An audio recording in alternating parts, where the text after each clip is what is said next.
হুজুর দাওয়াত দিচ্ছেন, ইয়া আইয়ুহান নাস কুলু লা ইলাহা ইল্লাল্লাহ তুফলিহু, হে মানব সকল ঘোষণা করো, যদি মুক্তি পেতে চাও, নাজাত পেতে চাও, তাহলে পড়ো লা ইলাহা ইল্লাল্লাহু মুহাম্মাদুর রাসূলুল্লাহ। কোরআনে কারীমের দাওয়াত, কালেমারে তাওহীদের দাওয়াত গ্রহণ করার সাথে সাথে অত্যাচারের স্টিম রোলার চাপিয়ে দিল কাফের বেঈমানেরা। মুসলমানেরা অত্যাচারিত হলেন, মার খাচ্ছেন, শহীদ হচ্ছেন, কষ্ট পাচ্ছেন তারা। এমত অবস্থায় রাসূল করিম সাল্লাল্লাহু আলাইহি ওয়াসাল্লাম একদিন কাবা শরীফের ছায়ায় বসেছিলেন, আরাম ফরমাচ্ছিলেন।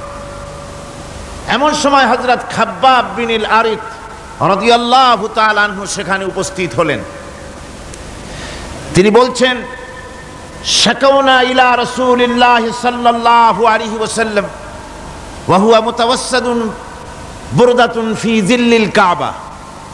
আমি রাসূলের কাছে গেলাম, যে দেখলাম তিনি কাবা শরীফের ছায়ায় আরাম ফরমাচ্ছেন, চাদরকে বগলের তলায় দিয়ে তারপরে হাতার উপরে মাথা রেখে কাবা শরীফের ছায়ায় আরাম ফরমাচ্ছিলেন।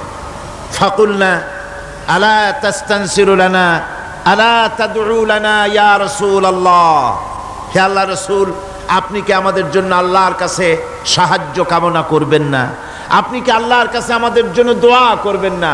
আমরা তো মার খেতে খেতে শেষ হয়ে গেলাম, আমাদেরকে না খাওয়ায় রাখতেছে, আমাদেরকে অত্যাচার করতেছে, আমাদেরকে আগুনের উপরে চিৎ করে শোয়ায় রাখতেছে, আমাদেরকে উটের পায়ের সাথে রশি দিয়ে বেঁধে মরুভূমির উপর থেকে তাড়িয়ে দেওয়া হচ্ছে, এই অত্যাচার আমাদের উপরে হতেছে। হে রাসূল, আপনি কি আমাদের জন্য দোয়া করবেন না? হাদিস শরীফে এসেছে, হুজুর সাল্লাল্লাহু আলাইহি ওয়াসাল্লাম সোজা হয়ে উঠে বসলেন।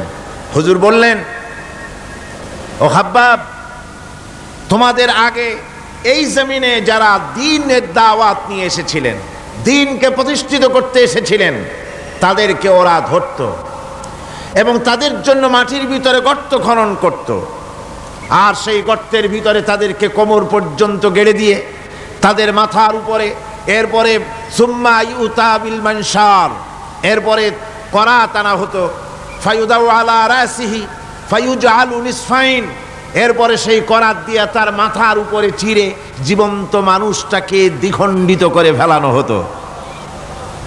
মা ইয়াসুদ্দুহু যালিকা আন দীনি। ও খাব্বাব, এই চরম অত্যাচারের পরেও কোনো একজন দ্বীনের দায়ীকেও তার আল্লাহর দ্বীনের রাস্তা থেকে এক চুল পরিমাণ সরিয়ে দিতে পারে নাই।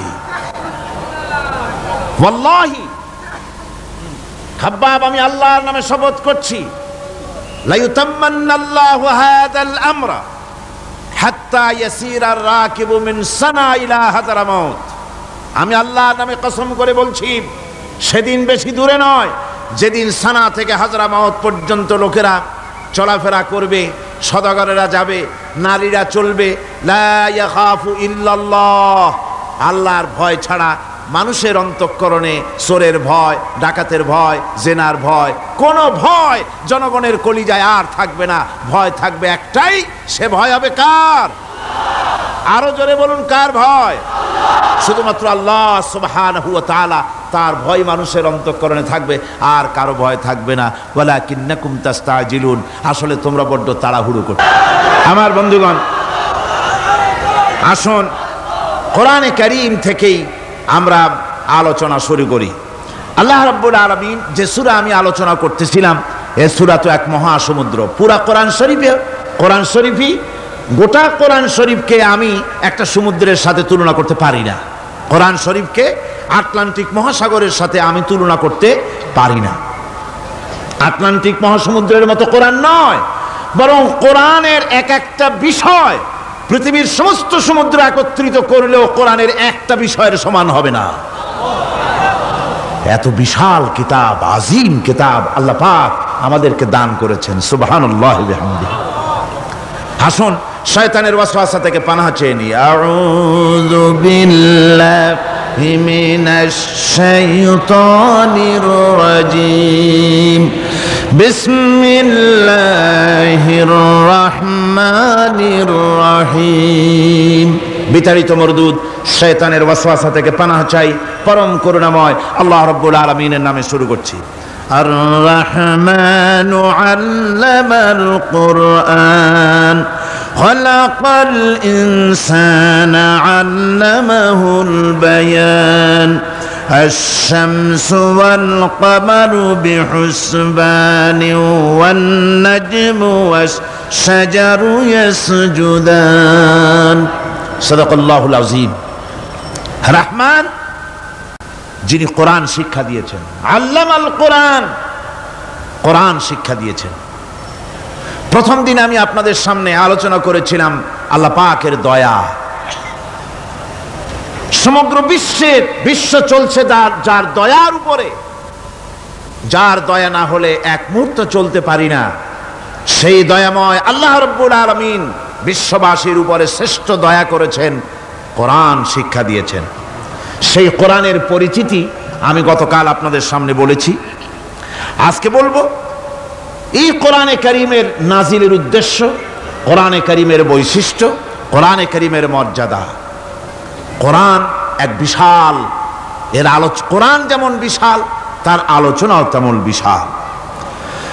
কোরআনে কারীমের বৈশিষ্ট্য হচ্ছে কোরআন গোটা মানব জাতির জন্য সর্বশেষ হেদায়েতের গ্রন্থ, আল্লাহর পক্ষ থেকে আর একটি বাণীও মানুষের জন্য আসবে না। আল্লাহর পক্ষ থেকে মানুষের জন্য আর কোনো বাণী আসবে? বলুন, আসবে? আল্লাহর পক্ষ থেকে মানুষের জন্য হেদায়েতের আর কোনো কথা আসবে না, এটাই শেষ। কালামে রব্বানি, আখেরি কালাম কোরআনে কারীম, এরপরে আর কোনো বাণী আল্লাহর পক্ষ থেকে আসবে না। প্রচলিত অর্থে আমরা আসমানি কিতাবগুলোকে ধর্মগ্রন্থ বলি, ধর্মগ্রন্থ আমাদের দেশের লোকেরা বলে। এবং এই ধর্মগ্রন্থের আওতায় বেদ, জিন্দাবিস্তা, ত্রিপিটক, বাইবেল ইত্যাদিগুলিকে ধর্মগ্রন্থ বলা হয়। ধর্মগ্রন্থ প্রচলিত অর্থে ধর্মগ্রন্থ বলতে যা বুঝায়, কোরআনে কারীম তেমন কোনো প্রচলিত অর্থে ধর্মগ্রন্থ নয়। অন্যান্য ধর্মগ্রন্থগুলি কিছু সদাচরণের কথা বলেছে, কিছু সদাচরণের কথা বলেছেন অহিংসা পরম ধর্ম, বলা হয়েছে জীব হত্যা মহাপাপ, শত্রুকে ক্ষমা করে দিও, এই জাতীয় কিছু কথাবার্তা, কিছু মিষ্টি মিষ্টি কথাবার্তা ইত্যাদি বলা হয়েছে। এবং পৃথিবী জুড়ে স্থান কাল পাত্র ভেদে তার কোনো স্থায়ী আবেদন টিকে থাকে নাই। কোরআন হচ্ছে সেই কিতাব, কোরআন হচ্ছে সেই গ্রন্থ যা প্রচলিত অর্থে ধর্মগ্রন্থ নয়, বরং কোরআন হচ্ছে একটি পূর্ণাঙ্গ জীবন বিধান, যাকে আরবিতে বলা হয় মুকাম্মাল নিজামে হায়াত, যাকে বলা হয় কমপ্লিট কোড অফ লাইফ, যাকে বলা হয় পূর্ণাঙ্গ একটি জীবন বিধান। কোরআন শরীফ এমন কিছু নাই যা কোরআন শরীফের মধ্যে বিধৃত হয়নি। সকল কথা আল্লাহ পাকের মধ্যে বলে দিয়েছেন। একেবারে এ কোরআনে কি নাই? সব আছে। কোরআন শরীফ পিঁপড়া থেকে শুরু করে হাতি পর্যন্ত কোরআনের ভিতরে সন্নিবেশিত করা হয়েছে। পিঁপড়ার নামে একটা সূরা আছে না? নাম কি? সূরা আন-নামল। আবার হাতির নামেও একটা সূরা আছে, নাম কি? সূরা ফিল। লোহার নামে সূরা আছে, মাকড়সার নামে সূরা আছে, মৌমাছির নামে সূরা আছে, মানুষের নামেও সূরা আছে। মানুষের ভেতরে দুটো শ্রেণী, পুরুষ এবং নারী, মহিলাদের কেউ বাদ দেওয়া হয় নাই, তাদের জন্য একটা সূরা আছে, নাম কি? তাহলে পিঁপড়া থেকে শুরু করে হাতি আর মানুষ, তার প্রয়োজনীয় যা কিছু সব কিছুকে আল্লাহ পাক কোরআনে কারীমের মধ্যে সন্নিবেশিত করে দিয়েছেন। আমি অনেকবার কথা বলেছি, এটা কোনো কোরআন হাদিসের কথা নয়, এটা আমার ধারণার কথা, কোরআন হাদিসের কথা নয়। যেমন কোরআন শরীফের শুরু হয়েছে বিসমিল্লাহ দিয়ে। কি দিয়ে শুরু হয়েছে? বিসমিল্লাহ দিয়ে। প্রথম অক্ষরটা কি? বা। আর শেষ হয়েছে মিনাল জিন্নাতি ওয়ান নাস, শেষের অক্ষর কি? সিন। তাহলে কোরআনের প্রথম অক্ষর বা আর শেষের অক্ষর সিন, দুইটাকে জুড়ে দিলে কি হয়? বাস। আমার কাছে মনে হয় যেন কোরআনে কারীমের ভিতরে আল্লাহ রাব্বুল আলামিন পৃথিবীবাসীদের জন্য যা কিছু প্রয়োজন সবকিছু সন্নিবেশিত করে দিয়েছেন। শুরু করলেন বা দিয়া, শেষ করলেন সিন দিয়া, বাস করে দিলেন যেন বলা হলো পৃথিবীর মানুষেরা তোমাদের জন্য কিয়ামত পর্যন্ত যা কিছু দরকার সবগুলি আমি আল্লাহ রাব্বুল আলামিন কোরআনের মধ্যে ভরে দিয়েছি। বাস হয়ে গেছে, আর কিছুর প্রয়োজন নাই, আর কিছু প্রয়োজন নাই, সব আমি কোরআনে কারীমের ভেতরে সন্নিবেশিত করে দিয়েছি। সুতরাং কোরআনে কারীমের এই বৈশিষ্ট্য যে অন্য ধর্মগ্রন্থের মতো কোরআন শরীফ নাম সর্বস্ব একটি ধর্মগ্রন্থ নয়, এর মধ্যে রয়েছে মানুষের প্রয়োজনীয় সব কিছু। কোরআনের আরেকটি বৈশিষ্ট্য হচ্ছে যে অন্যান্য ধর্মগ্রন্থগুলির ভেতরে মানুষেরা হাত লাগাইছে, অপারেশন করেছে, বাড়াইছে কমাইছে, সর্বনাশ করে দিয়েছে, ইচ্ছে মতো বাড়াইছে কমাইছে। কমাতে কমাতে কম্বলের লোম বাঁচতে যেমন কিছু থাকে না, নিজেরা নিজেদের কথা ভিতরে ঢুকাতে ঢুকাতে আজকের বাইবেল আল্লাহর কথা শূন্য হয়ে গিয়েছে। বর্তমান পৃথিবীতে লুক, জন, মার্ক, মথি, scripture, New Testament, Old Testament, খ্রিস্টানদের ধর্মগ্রন্থ বলতে যা বুঝায় এই পুরা ধর্মগ্রন্থ, তাদের এই কিতাবগুলির ভিতরে আল্লাহ রাব্বুল আলামিনের একটি কথা নাই, সব তারা শেষ করে ফেলেছে। কোরআন এক্ষেত্রে ব্যতিক্রম। এ কোরআন একমাত্র কিতাব যা আজ পর্যন্ত অকৃত্রিম এবং অবিকৃত অবস্থায় বিশ্ব মানব সভ্যতার সামনে বিজয় গৌরব নিয়ে দেদীপ্যমান হয়ে আছে দ্বীপ্রহরের সূর্যের মতো, যার ভিতরে কোনো ভুল নাই, যার ভেতরে কোনো ত্রুটি নাই। কোরআনে কারীম তার আরেকটি বৈশিষ্ট্য হচ্ছে কোরআন একমাত্র গ্রন্থ যার ভাষা এবং সাহিত্য 1400 বছর ধরে এর ভিতরে কোনো কৃত্রিমতা ঘটেনি। আরবি ভাষা এবং সাহিত্যের সর্বোৎকৃষ্ট নমুনা হিসাবে কোরআন শরীফ টিকে আছে। পৃথিবীর কত ভাষা শেষ হয়ে গিয়েছে, কত ভাষা জন্মগ্রহণ করেছে আর মরে গেছে তার ঠিক নাই। ভাষার উন্নতি যত হচ্ছে, কোরআনে কারীম সমস্ত ভাষা এবং সাহিত্যের মানকে উতরে গিয়ে এমন এক জায়গায় কোরআনের ভাষা সাহিত্য পৌঁছে গেছে যাকে স্পর্শ করা পৃথিবীর কোনো ভাষার পক্ষে সম্ভব নয়। কোরআন এক জীবিত ভাষা, জীবন্ত ভাষা। কোরআন আরবি ভাষা, পৃথিবীর অন্তত 38টি দেশের রাষ্ট্রভাষা, স্টেট ল্যাঙ্গুয়েজ আরবি ভাষা। এই আরবি ভাষা আল্লাহ পাক এ কোরআন নাজিল করেছেন, এর মজা ফুরায় না, এর সাহিত্যের মান ফুরায় না। এটা হচ্ছে কোরআনে কারীমের আরেকটি বৈশিষ্ট্য। কোরআনে কারীমের অন্যান্য বৈশিষ্ট্যের ভেতরে আরেকটি বৈশিষ্ট্য হচ্ছে যে এ কোরআনে কারীম একমাত্র কিতাব যেই কিতাবের ভেতরে রয়েছে কোরআনের অনুসারী তাদের নাম এবং কোরআনের অনুসারী তাদের ধর্মের নাম গ্রন্থের ভেতরে আছে, যা অন্য কোনো কিতাবের মধ্যে নাই।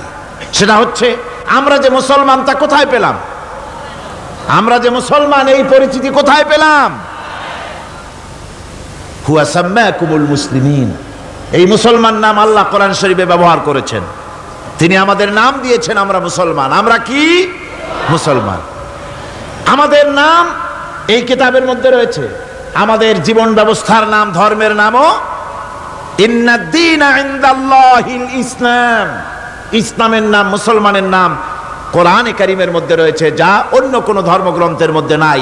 হিন্দু, খ্রিস্টান, বৌদ্ধ এ সমস্ত নাম তাদের নিজেদের বানানো নাম, তাদের ধর্মগ্রন্থের ভিতরে সব নামের কোনো পাত্তা নাই। কোরআনে কারীমের আরেকটি বৈশিষ্ট্য হচ্ছে কোরআন বিশ্বের সর্বাধিক পঠিত গ্রন্থ।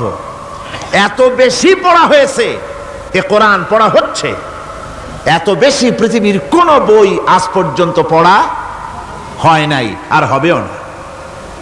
কোরআনে কারীমের আরেকটি বৈশিষ্ট্য হচ্ছে এই বিশাল ধর্মগ্রন্থ, এই বিশাল জীবন ব্যবস্থা, এই বিশাল কিতাব মানুষেরা মুখস্থ করেছে। আপনি আমাকে বলেন, নিজের ভাষা নয়, নিজের মায়ের ভাষা নয়, এমন এক বিশাল কিতাব মানুষ মুখস্থ করতে পেরেছে, এর কোন নমুনা আছে দুনিয়ায়? এর কোন নমুনা আছে? মাতৃভাষা নয়, অথচ পৃথিবীর ইংরেজ হোক, উর্দুভাষী হোক, ল্যাটিন হোক, তেলুগু হোক, ডাচ হোক, ফ্রান্স হোক, যে কোনো ভাষা, বাংলা ভাষা হোক, সমস্ত ভাষার লোকেরা কোরআনে কারীমকে মুখস্থ করতেছে। সুবহানাল্লাহ বিহামদি। আমাদের দেশেও লক্ষ লক্ষ হাফেজে কোরআন বর্তমান রয়েছে। এটা হচ্ছে কোরআনে কারীমের আরেকটি বিরাট রকমের বৈশিষ্ট্য। কোরআনে কারীমের অফুরন্ত বৈশিষ্ট্যের ভেতরে এটাও একটি, কোরআন হচ্ছে একটি বিরাট মুজিজা। এই কোরআন একটি মুজিজা। কোরআন একটি কি? মুজিজা। দুনিয়ায় যত নবী আল্লাহ পাঠিয়েছেন, সমস্ত নবীদেরকে তিনটা জিনিস দিয়েছেন। কয়টা জিনিস কন্ত?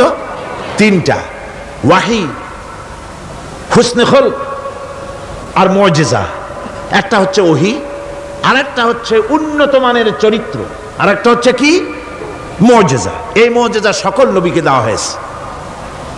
মুজিজা হচ্ছে সমকালীন যুগের বড় যে কোনো শক্তিকে দুর্বল করে দেয়, যে কোনো জিনিসকে দুর্বল করে দেওয়ার মতো ক্ষমতা রাখে যে জিনিস, তার নাম মুজিজা। মুসা আলাইহিস সালামের জামানায় জাদুর প্রভাব ছিল।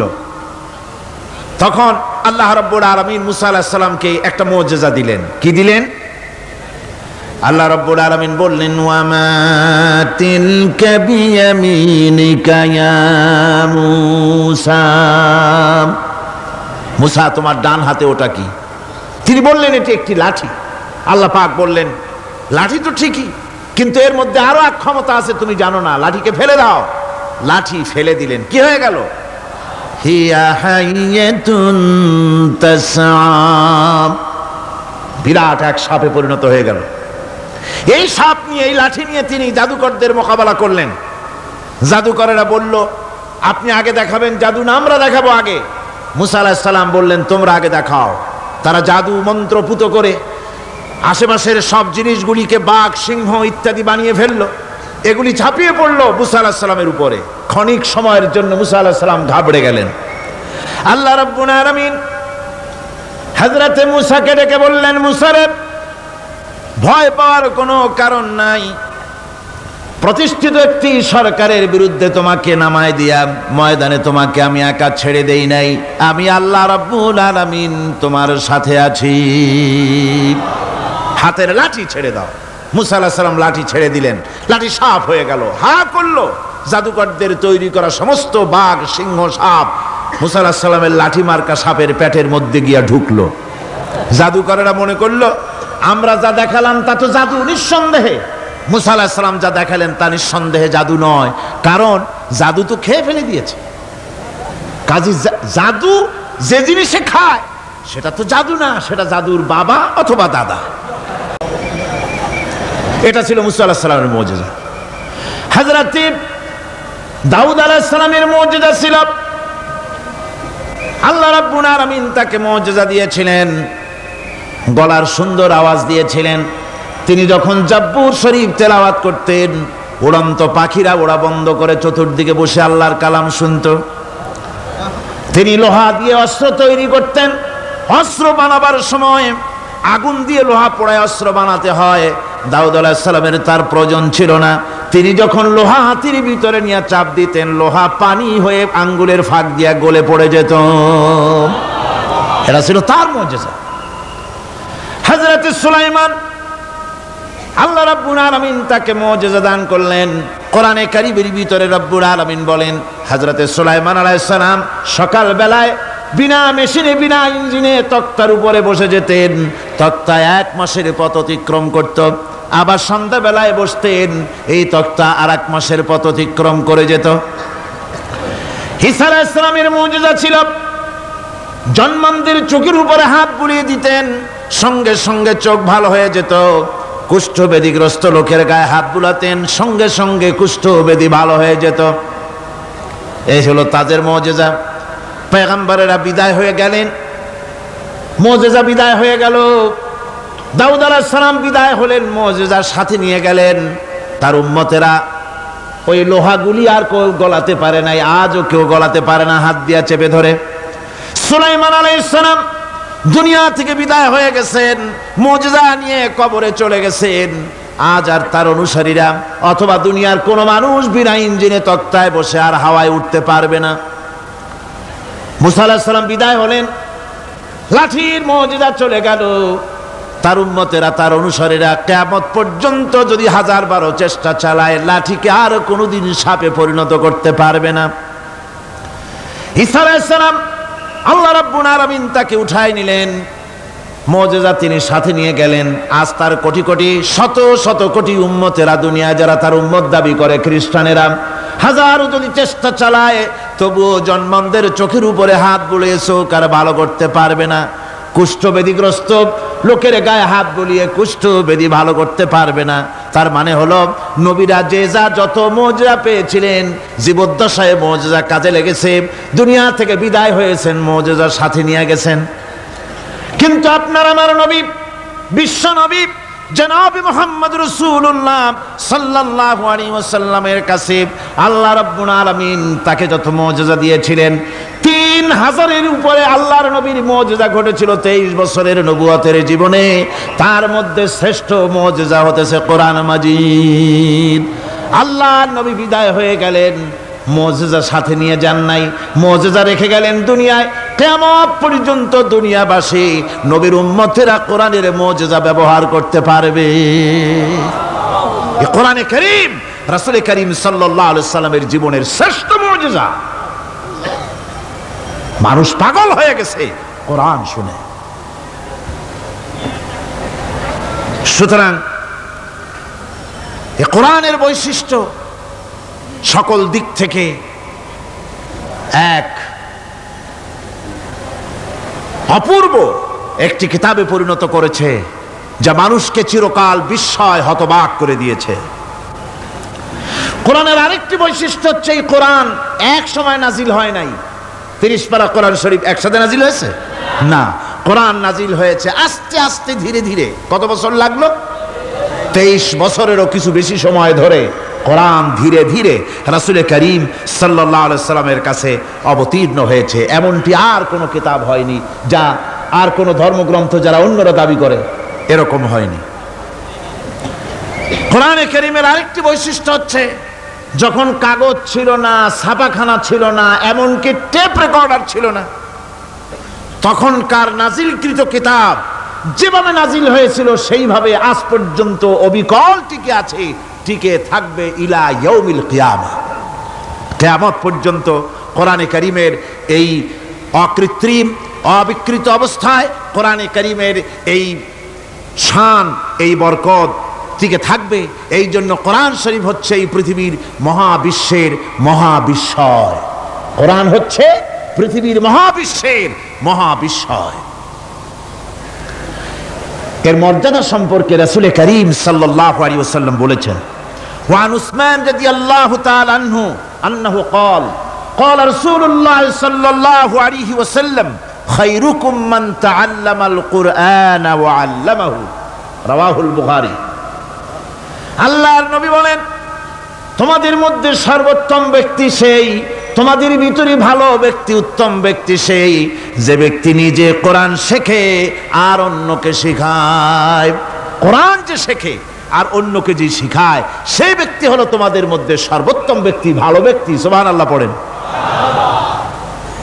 কোরআনে কারীমের এই মর্যাদা সম্পর্কে রাসূল কারীম সাল্লাল্লাহু আলাইহি সাল্লাম বলেছেন, দুই ব্যক্তিকে, দুই শ্রেণীর লোককে ঈর্ষা করা যায়। অমুকে বিরাট বাড়ি করেছে, সে বাড়ি থেকে হিংসা হয়, আমি ওরকম বাড়ি করব, অমুকের মতো নেতা হব, অমুকের মতো বড় লোক হতে হবে। পরশ্রী কাতরতা অথবা ঈর্ষা করা, এরকমের ঈর্ষা করা জায়েজ নাই। রাসূলুল্লাহ বলেছেন, দুই ব্যক্তির সঙ্গে ঈর্ষা করা যায়। আন ইবনে উমর রাদিয়াল্লাহু তাআলা আনহু আন্নাহু قال قال رسول الله صلى الله عليه وسلم لا حسد الا على الاثنين। দুই ব্যক্তি ছাড়া অন্য কারো সাথে হিংসা করা যায় না, রিস্ক করা যায় না। কোন কোন ব্যক্তি? রাজুলুন আতাহুল্লাহুল কুরআন ফাহুয়া ইয়াকুমু বিহি আনা আল-লাইলি ওয়া আনা আন-নাহার। ওই ব্যক্তির সঙ্গে ঈর্ষা করা যায়, হিংসা করা যায় যে ব্যক্তিকে আল্লাহ পাক কোরআনের ইলম দান করেছেন, সে ব্যক্তি দিনরাত কোরআন তেলাওয়াত করে, কোরআনের উপরে আমল করে, কোরআনের উপরে থাকে, মানুষকে কোরআনের দাওয়াত দেয়, ওই লোকের সাথে ঈর্ষা করা দরকার যে তার মতো হতে চায়। ওয়ারাজুলুন আতাহুল্লাহু মালান ফাহুয়া ইউনফিকু মিনহু আনা আল-লাইলি ওয়া আনা আন-নাহার, মুত্তাফাকুন আলাইহি। বুখারী মুসলিমের হাদিস। রাসূলুল্লাহ বলছেন, অন্য আরেক ব্যক্তি হচ্ছে যে ব্যক্তিকে আল্লাহ পাক মাল দিয়েছেন, সম্পদ দিয়েছেন, ওই ব্যক্তি তার মাল আর সম্পদকে দিন রাত দুহাতে আল্লাহর রাস্তায় খরচ করে, তার মতো হওয়ার জন্য তার সাথে ঈর্ষা করা যেতে পারে। আমার বন্ধুগণ, এ কোরআন হচ্ছে এমন এক কিতাব যে কোরআনকে নিয়ে যারা অগ্রসর হয় আল্লাহ তাদেরকে বাড়ায় দেন, আর কোরআনের সাথে যারা হিংসা করে, বিদ্বেষ করে, আল্লাহ তাদেরকে অধপাতিত করে দেন। আন ওমর ইবনে আল-খাত্তাব রাদিয়াল্লাহু তাআলা আনহু قال قال رسول الله صلى الله عليه وسلم ان الله يرفع بهذا الكتاب اقواما ويضع به آخرين رواه মুসলিম। হযরত ওমর রাদিয়াল্লাহু তাআলা আনহু বলছেন যে আল্লাহ পাক এই কোরআনের সাহায্যে এক শ্রেণীর লোককে প্রতিষ্ঠিত করবেন দুনিয়ার বুকে, এবং আখিরাতেও আরেক শ্রেণীর লোককে করবেন অধপাতিত। যারা কোরআনের সাথে বিরোধিতা করবে, তারা যদি হিরো হয় আল্লাহ তাদেরকে জিরো বানাবেন। কি বানাবেন? জোরে কোন কি বানাবেন? জিরো বানিয়ে দিবেন। আর কোরআনকে নিয়ে যারা আগ বাড়ে, তারা যদি জিরো হয় আল্লাহ পাক তাদেরকে কি বানায় দেন? কোরআনের সাথে বিরোধিতা আজকের নতুন কিছু নয়, আবহমান কাল থেকে কোরআনের সাথে চলছে বিরোধিতা। কবি সম্রাট আল্লামা ইকবাল, আল্লাহ তাকে জান্নাতুল ফেরদাউস নসিব করুন, সবাই বলুন আমিন। আল্লামা ইকবাল বলেছেন, সতীজা কর রহা হ্যায় আসল সে তাইমরোজ, সতীজা কর রহা হ্যায় আসল সে তাইমরোজ, চরাগে মুস্তফা বি সে শরারে বুলহবিস। মুহাম্মদ সাল্লাল্লাহু আলাইহি ওয়াসাল্লামের দীপ শিখার সাথে, আল্লাহর দ্বীনের সাথে আবু জাহাল, আবু লাহাবের অগ্নিস্ফুলিঙ্গের সংঘর্ষ আবহমান কাল থেকে লেগে এসেছে, কিন্তু ওদের এই অগ্নিস্ফুলিঙ্গের টক্কর লেগে মুহাম্মদ সাল্লাল্লাহু আলাইহি ওয়াসাল্লামের টিম টিম করে জ্বলে ওঠা এই প্রদীপটি প্রচন্ড ঝড়ো হাওয়ার মুখে, টর্নেডো আর গর্কির মুখে নিভে যায়নি, জ্বলছে, জ্বলবে কিয়ামত পর্যন্ত। এটাকে নিভাবার ক্ষমতা বিশ্বের কোনো মানুষের নাই। ফু দিয়ে কেউ যদি নিভাতে চায়, চেহারা শুদ্ধ, মাথা শুদ্ধ, পুড়ে ছাই হয়ে যাবে, কোরআনের আলোকে নির্বাপিত করতে পারবে না।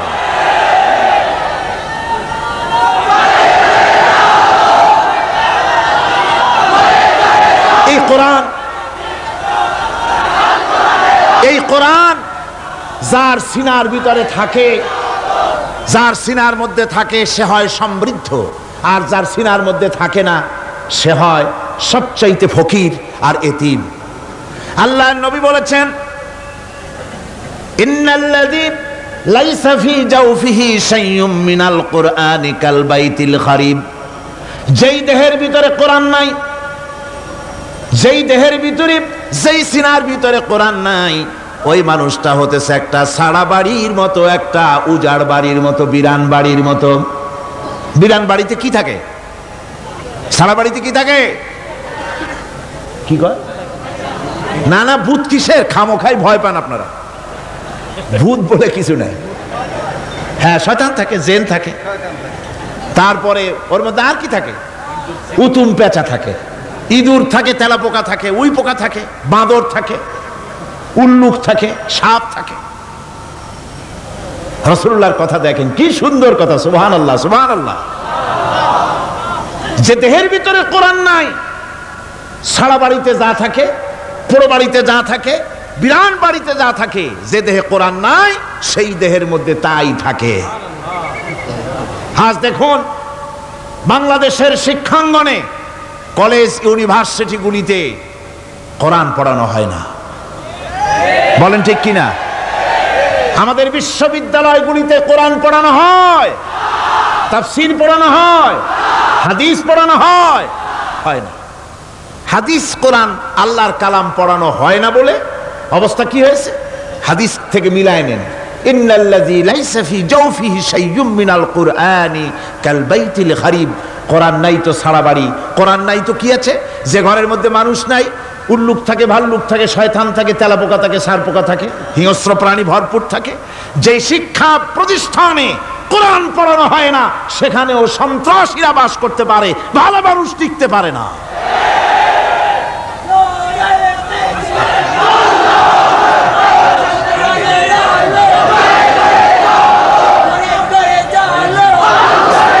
এই জন্য কোরআন যেখানে পড়া হয় না সেটা কবরের তুল্য, কোরআন যেখানে তেলাওয়াত হয় না সেটা কিসের তুল্য?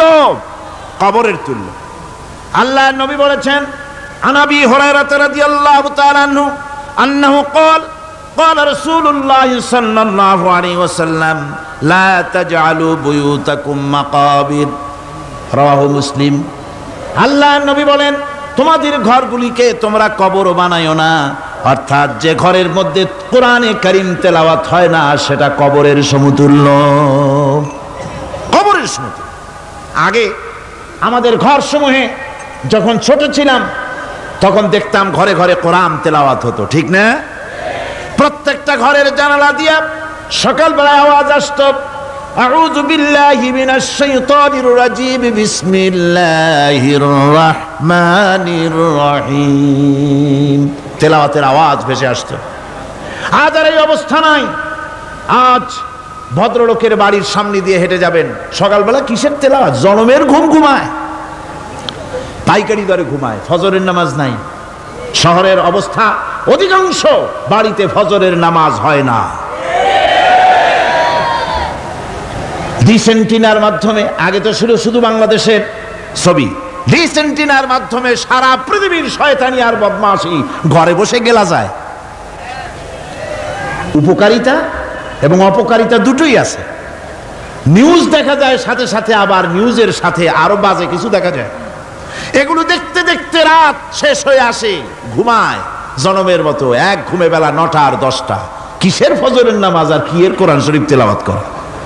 এরপরে উঠলো 9টা 10টার সময়, উঠে তারপরে গানের মাস্টার এসে গেছে। তখন ইতিমধ্যেই গানের মাস্টার এসে গেছেন। কি দুর্ভাগ্যজনক সত্য কথা, ইংরেজি যে টিচার পড়ান, অঙ্ক যে টিচার করান, সপ্তাহে 3 ঘন্টা পড়াবেন, বেতন 2500 টাকা। আর প্রতিদিন সকালবেলা এসে যদি কোনো মুসলমান কোনো একজন মৌলভী সাহেব, হাফেজ সাহেবকে রাখেন কোরআন তেলাওয়াত করাবার জন্য, কোরআন পড়াবার জন্য সন্তানকে, প্রতিদিন আসতে হবে, প্রতিদিন 2 ঘন্টা পড়াতে হবে, আর মাসের শেষে বেতন 500 টাকা। কোরআনে কারীমের সাথে এই আচরণ বেশি হয়েছে। তো আমি বেশি বলে ফেলেছি। যাদের অভিজ্ঞতা আছে তারা বলছেন 200 টাকা। এরপরে অঙ্ক ইংরেজি তো কাজে লাগে, ভালো কথা। তারপরে গানের মাস্টার আসছেন, তিনি শেখাবেন কি? রবীন্দ্রসঙ্গীতের প্যানপ্যানানি, যা শুনলে পরে কানে ময়লা জমে যেতে পারে, যে গান শুনলে জীবিত মানুষ মৃত্যু হয়ে যায়। নজরুলের কথা শেখানো হবে না, তাহলে সেটা হবে সাম্প্রদায়িকতা। গানের মাস্টারকে, নাচের মাস্টারকে 5,000 টাকা, 10,000 টাকা পর্যন্ত বেতন দেওয়া হয়। এ জাতির জন্য আল্লাহর রহমত কেমনে আসবে? কি কারণে আসবে? কোরআনের সাথে এই বেয়াদবি আমরা করেছি। ঘরগুলিকে, আজকে আমাদের ঘরগুলিকে আমরা কবরস্থানে পরিণত করে দিয়েছি। কোরআন তেলাওয়াত হচ্ছে না।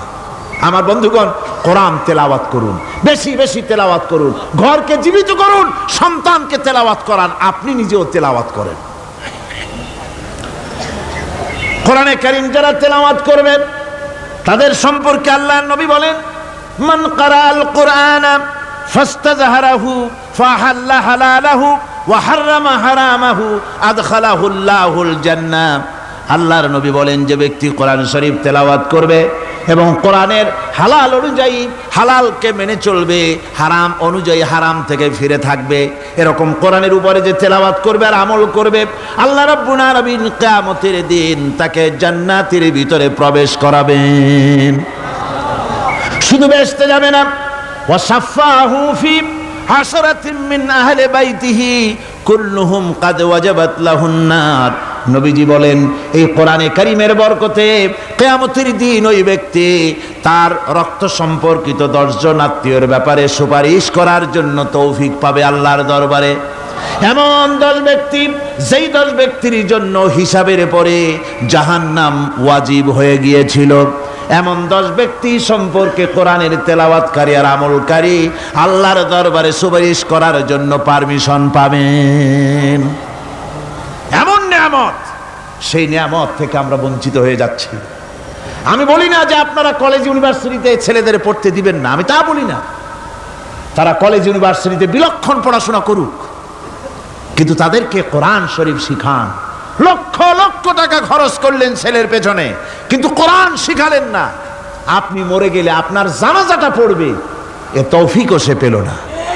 জানাজার ইমামতি তো দূরের কথা, জানাজার নিয়ত জানে না, পাক পবিত্রতা জানে না। বাপ মরে গেছে, সে তখন ছিল মার্কেটে, শুনলো বাপ মরছে, তাড়াতাড়ি জানাজায় শরীক হতে হবে। প্যান্টও পাক নাই, যেহেতু পেশাবের যখন বেগ এসেছিল দেওয়ালের পাশে দাঁড়াইয়া কাম সারছে, দোয়া মোছার কাম নাই, মাথায় টুপি নাই, নাক মোছা রুমাল ছিল পকেটে, রুমালটা মাথায় দিয়া দাঁড়ায় গেল। আল্লাহু আকবার। বাপের কপালে যা আছে তাই হোক। তারপরে বাপ মরে গেছে, কান্না শুরু করেছে। যেদিন মরছে সেদিন কানতেছে, পরের দিনও একটু মুখ মলিন কান্দে। নাম বল্টু মিয়া। তার আবার এক বন্ধু আছে, তার নাম শান্টু মিয়া। শান্টু মিয়া বলছে, মিয়া বল্টু কান্দো কেন? কয় বাপ মরে গেছে। কয় এগুলো বাঁচে নাকি? এগুলো মরিই যায়, আমার একটা ছিল ওটাও মরছে।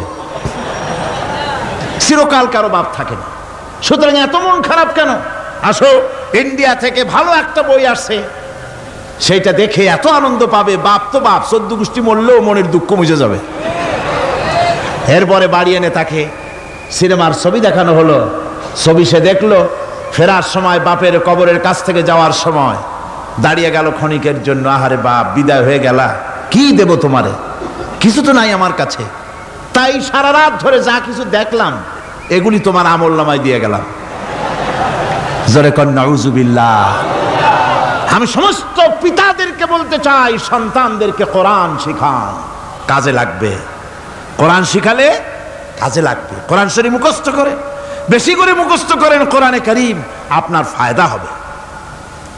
হযরত ওমর রাদিয়াল্লাহু তাআলা আনহু বর্ণনা করছেন যে রাসূল কারীম সাল্লাল্লাহু আলাইহি ওয়াসাল্লাম বলেছেন, ইউকালু লিসাহিবিল কুরআনি ইকরা ওয়ারাত্তিল কামা কুনতা তুরাত্তিলু ফিদ দুনিয়া। কিয়ামতের দিন জান্নাতীদেরকে, বেহেশতীদেরকে আল্লাহ রাব্বুল আলামিন বলবেন, কোরআন শরীফ তেলাওয়াত করো আর উপরের দিকে উঠতে থাকো। কোরআনে যেভাবে দুনিয়ার বুকে কোরআনে কারীম তুমি মুখস্থ করেছিলে, ধীরে ধীরে তেলাওয়াত করতে, ওইভাবে ধীরে ধীরে কোরআন তেলাওয়াত করো আর উপরের দিকে উঠতে থাকো। আল্লাহ পাক বলতে থাকবেন, উপরের দিকে ওঠো, তেলাওয়াত করো আর ওঠো। উঠতে উঠতে যেই জায়গায় গিয়ে তোমার তেলাওয়াত শেষ হয়ে যাবে, জান্নাতের ওই জায়গাটা তোমার জন্য বরাদ্দ হবে। আবু দাউদ শরীফের হাদিস। জান্নাতের ওই জায়গাটা তোমার জন্য বরাদ্দ হবে। এখন যাদের শুধু সূরা ইখলাস আর সূরা কাউসার মুখস্থ, তারা তো 2 পা আগাই বসে যাবে, উঠতে পারবেন না। বেশি বেশি মুখস্থ করেন, হাফেজে কোরআন হন অথবা হাফেজের মতো হন। বেশি বেশি মুখস্থ করেন সূরা ইয়াসিন, সূরা দুখান, সূরা আর রহমান, সূরা ওয়াকিয়া, সূরা মুজাম্মিল, এই সমস্ত সূরা, বেশি সূরা আল আরাফ, সূরা কাহাফ, সূরা মারিয়াম ইত্যাদি মুখস্থ করেন। কিয়ামতের দিন কাজে লাগবে। জান্নাতের অত উঁচায় উঠতে পারবেন। হাফেজ যে কোন জায়গায় যাবে, সুবহানাল্লাহ ওয়া বিহামদি। 30 পারা কোরআন যার সিনার ভিতরে, জান্নাতের কোন জায়গাটা আল্লাহ তাকে বরাদ্দ করবেন। সুবহানাল্লাহ, সুবহানাল্লাহ। কোরআনে কারীমকে মুখস্থ করুন, বেশি করে মুখস্থ করুন। কোরআনে কারীমকে বেশি করে তেলাওয়াত করুন। এই কোরআনে কারীমকে যারা বেশি করে তেলাওয়াত করবে, তেলাওয়াত করতে গিয়ে যারা আল্লাহর কাছে কিছু চাওয়ার সময় পাবে না, তাদের সম্পর্কে রাসূল কারীম সাল্লাল্লাহু আলাইহি ওয়াসাল্লাম বলেছেন হাদিসে কুদসি। হাদিসে কুদসি রাসূল কারীম সাল্লাল্লাহু আলাইহি ওয়াসাল্লাম বলেছেন, ইয়াকুলু রাব তাবারাকা ওয়া তাআলা মান শাগালাহুল কুরআন আন যিকরি মাসআলাতি আতাইতুহু আফজালা মা উতিয়াস সাইলিন। আল্লাহর নবী বলেন, আমার আল্লাহ পাক বলেছেন, কোরআন তেলাওয়াত করতে গিয়ে যারা ব্যস্ত থাকে, কোরআন তেলাওয়াত করতে করতে যারা আমার কাছে হাত পেতে কিছু চাওয়ার সময় পায় না, যারা আমার কাছে হাত পেতে কিছু চায়, তাদের থেকে তেলাওয়াতকারীদেরকে আমি রব্বুল আলামিন বেশি করে দেই। সুবহানাল্লাহ। কোরআন তেলাওয়াত করতে করতে যারা আল্লাহর কাছে হাত পেতে চাওয়ার সময় পায় না, আল্লাহ পাক বলেন যারা চায় তাদের থেকে তেলাওয়াতকারীকে আমি বেশি দেই। আমার বন্ধুগণ, শুধু তাই নয়, এ কোরআনে কারীম যারা তেলাওয়াত করবে, আমল করবে, কিয়ামতের দিন তার মা বাপের মাথার উপরে আল্লাহ রাব্বুল আলামিন, আবু দাউদ শরীফের হাদিসে এসেছে, তার মা বাপের মাথার উপরে নূরের টুপি পরিধান করানো হবে। এমন নূরের টুপি, এমন নূরের তাজ পরানো হবে, চন্দ্র সূর্যের আলোকে ম্লান করে দেবে। হাসরবাসীরা প্রশ্ন করবেন, এ লোকটি কে? কোনো ফেরেশতা নাকি? বলে না। কোনো নবী নাকি? বলে না। তবে কি ইনি কে? জবাব হবে, ইনি হচ্ছেন সেই ব্যক্তি যিনি তার সন্তানদেরকে কোরআন শিখিয়েছিলেন। কোরআন শিখানোর কারণে আল্লাহ রাব্বুল আলামিন আজ তার মা বাপের মাথার উপরে নূরের টুপি পরিধান করে হাসরের ভিতরে মর্যাদা দিলেন। কিয়ামতের দিন দুনিয়া মর্যাদা পাওয়া যাবে, আখিরাতেও মর্যাদা পাওয়া যাবে যদি কোরআনে কারীমকে তেলাওয়াত করা যায়, আমল করা যায়, বোঝা যায়, তাহলে এই সমস্ত নিয়ামত আল্লাহ পাক দান করবেন। সুতরাং এই এত বড় নিয়ামত থেকে আমরা যেন কেউ বঞ্চিত হয়ে না যাই। কোরআন হচ্ছে এমন এক কিতাব যার তাফসীর লেখা হয় নাই। পৃথিবীতে এমন কোনো ভাষা নাই, পৃথিবীর উল্লেখযোগ্য সবগুলি ভাষায় কোরআনে কারীমের তাফসীর লেখা হয়েছে, কিন্তু কোন মুফাসসির আজ পর্যন্ত কথা বলেন নাই যে আমি যে তাফসীর লিখছি এর চাইতে ভালো তাফসীর আর কেউ লিখতে পারেও না, আর পারবেও নাই, এটা শেষ, আর তাফসীর লেখা লাগবে না। এ কথা কেউ বলতে পেরেছে? জোরে বলেন, পেরেছে? পারে নাই। তার কারণ কি?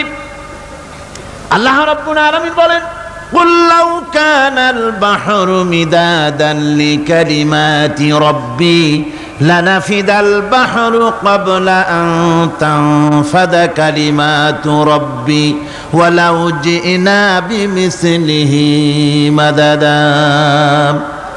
আল্লাহ পাক বলেন, নবী আপনি বলুন, আমার রবের কথাগুলি লেখার জন্য যদি সমুদ্রের পানিগুলি, সমুদ্রের সমস্ত পানিগুলি যদি কালিতে পরিণত হয়ে যায়, আর আমার রবের কথাগুলি যদি লেখা শুরু হয়ে যায়, আমার রবের কথাগুলি লেখার পূর্বে সমস্ত সমুদ্রের পানিগুলি শেষ হয়ে যাবে। তারপরে যদি আবার সমুদ্র ভরে দেওয়া হয়, আরো যদি লেখা হয়, তবুও আমার রবের কথা লেখা শেষ হবে না।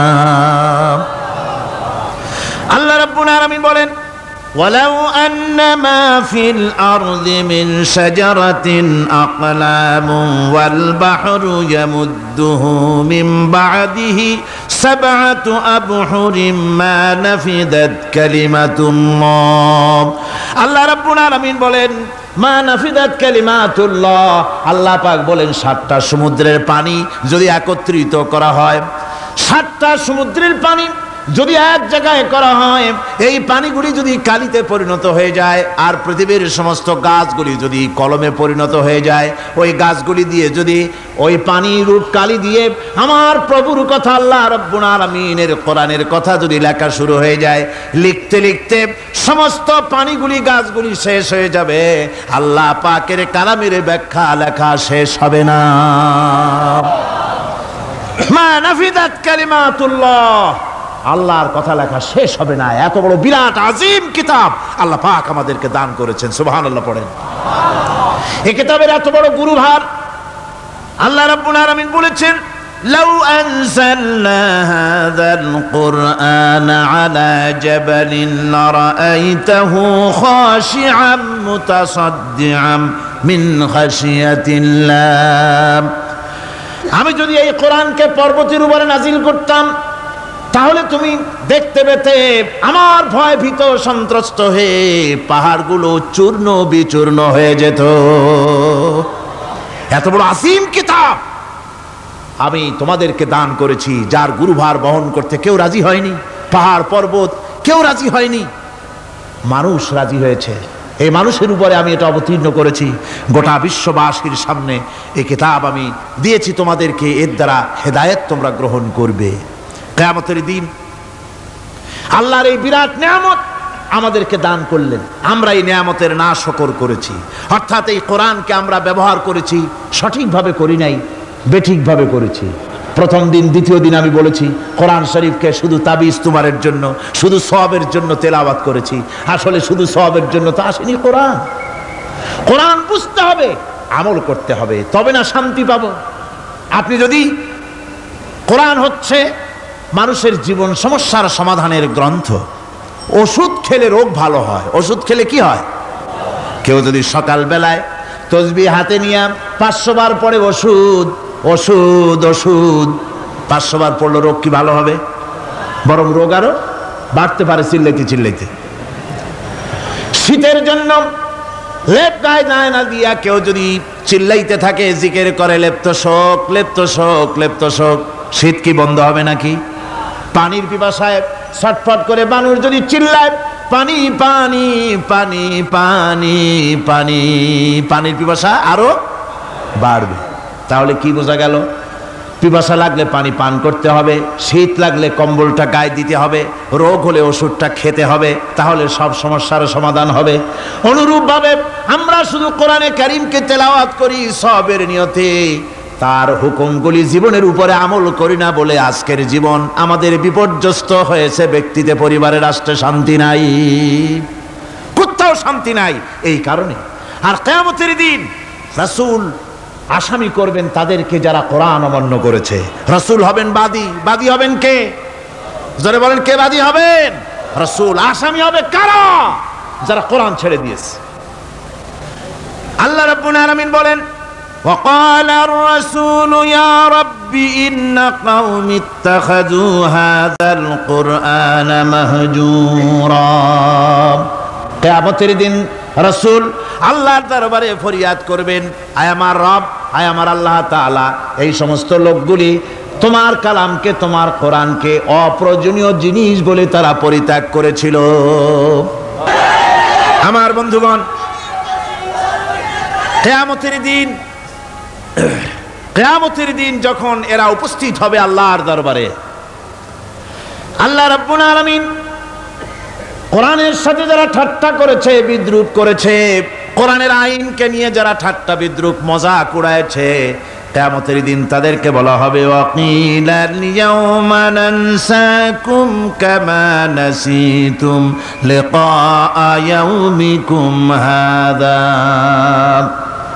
কিয়ামতের দিন আল্লাহ রাব্বুল আলামিন কোরআনের ঠাট্টাকারী, কোরআনের বিদ্রূপকারী, কোরআনের আইনের অমান্যকারীদেরকে বলবেন আমি আজকে তোমাদের ভুলে গেলাম, যেমন করে তোমরা এই দিনে আমার সঙ্গে সাক্ষাৎকারের কথা ভুলে গিয়েছিলে। তোমরা যেমন আমার আজকের এই কিয়ামতের দিনের কথা যারা ভুলে গিয়েছিলে, আজকে আমিও তোমাদেরকে ভুলে গেলাম। এরপরে কি হবে? ওয়ামাওয়াকুমুন নার ওয়ামা লাকুম মিন নাসিরিন।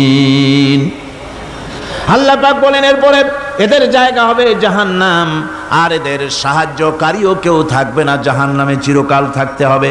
এটা এই জন্য যে তারা আল্লাহর কোরআনের সঙ্গে ঠাট্টা করেছে, বিদ্রূপ করেছে, কোরআনের আইন মানে নাই, কোরআনের আইনকে অমান্য করে চলেছে। এই জন্য কিয়ামতের দিন আল্লাহ রাব্বুল আলামিন তাদেরকে শাস্তি প্রদান করবেন। কোরআন পৃথিবীর বুকে আল্লাহ নাজিল করেছেন, শুধু তেলাওয়াত করবেন ঝুলে ঝুলে, এজন্য নয়। কি জন্য নাজিল হলো?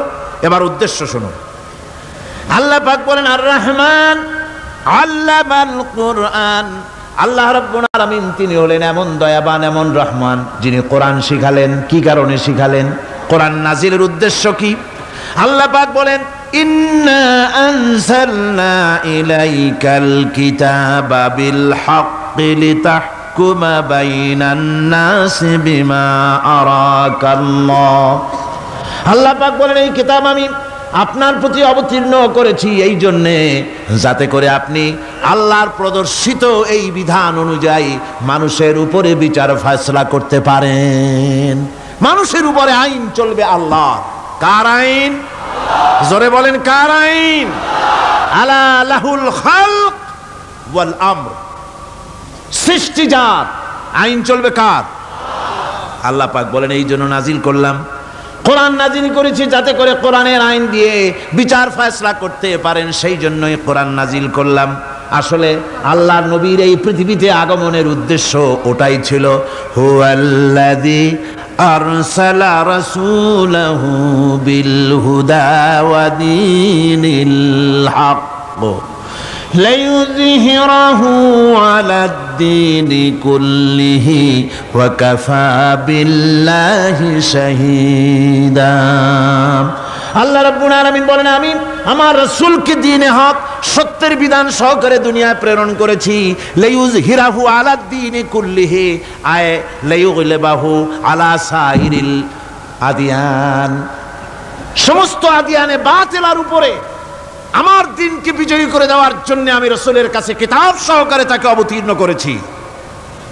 এ দায়িত্ব শুধু মুহাম্মদ সাল্লাল্লাহু আলাইহি ওয়াসাল্লামের ছিল না, দুনিয়ার উপরে আল্লাহর দ্বীন কায়েম করা, আল্লাহর বিধান অনুযায়ী মানুষের বিচার ফয়সালার দায়িত্ব শুধু মুহাম্মদ সাল্লাল্লাহু আলাইহি ওয়াসাল্লামের ছিল না, সমস্ত নবীদের ছিল। কাদের ছিল? সব নবীদের ছিল।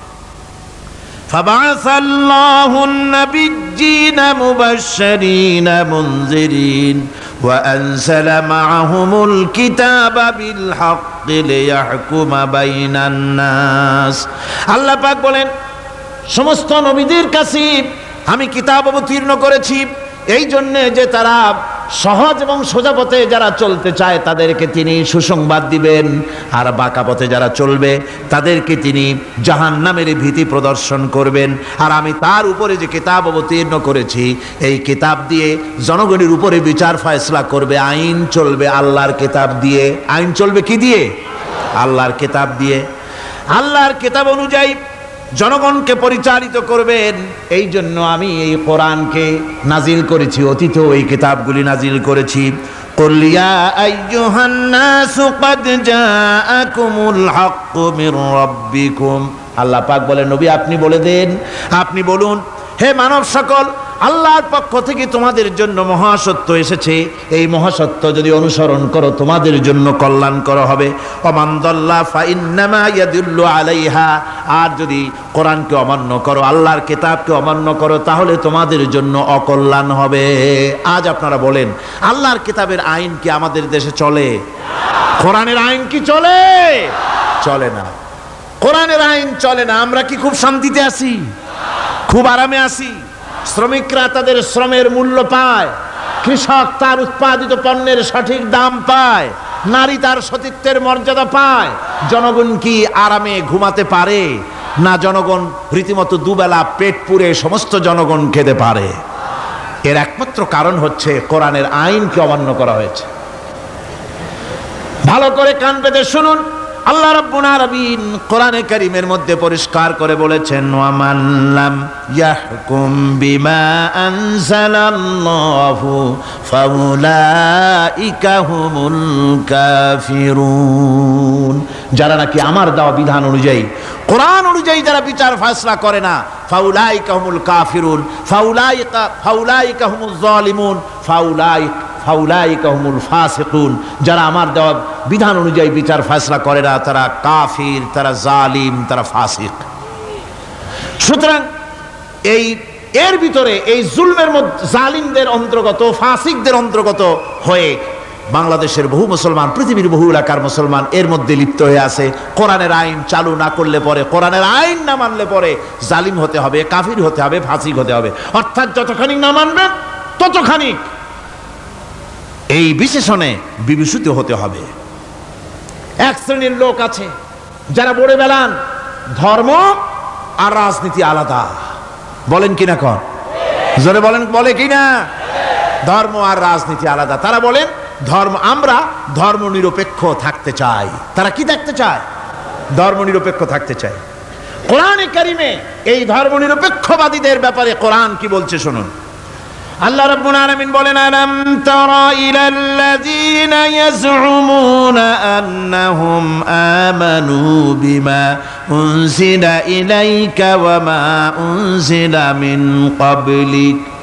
আল্লাহ পাক বলেন, হে নবী, তুমি কি সেই সব লোকদেরকে দেখেছ যারা দাবি তো করে যে আমরা আল্লাহর উপর ঈমান এনেছি আর এই কিতাবের উপর ঈমান এনেছি, এর পূর্বে যত কিতাব নাজিল হয়েছে সেসব কিতাবের উপরেও ঈমান এনেছি। ধর্মনিরপেক্ষবাদীরা তারা তো বলে না যে আল্লাহ মানি না, কোরআন মানি না, একথা বলে না, ওটা বলে না। কি বলে? সেই বলা কথাটাই আল্লাহ এখানে অনেক আগে বলে রেখেছেন।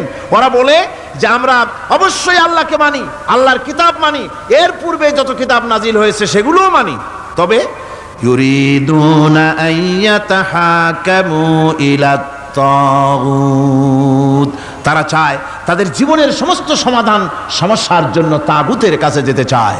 তাগুতকে, আল্লাহকে বাদ দিয়ে তারা যেতে চায় কোথায়? তাগুতের কাছে। জোরে বলেন, কিসের কাছে যেতে চায়? তাগুতের কাছে। তাগুত বলে কারে? তাগুত বলা হয় যে নিজে আল্লাহর আইন মানে না এবং অপরকেও আল্লাহর আইন অমান্য করতে বাধ্য করে, তাকে বলা হয় তাগুত। ওরা বলে ধর্ম আর রাজনীতি আলাদা, কোরআন মানি কিন্তু কোরআনের আইন মানি না। ওরা কোরআন মানে ঠিকই, বলে যে কোরআন মানি, কিন্তু কোরআনের আইন মানে। তাহলে এ মানি বলার অর্থটা কি? এর মূল্যটা কোথায়? কোরআন যদি মানো তো কোরআন বলেছে সুদ খেও না, আমাদের দেশে সুদ চলছে না? কোরআন বলেছে বিবিকে পর্দায় রাখো, পর্দায় কি রাখা হচ্ছে? কোরআন বলেছে ওজনে কম দিও না, তা কি মানা হচ্ছে?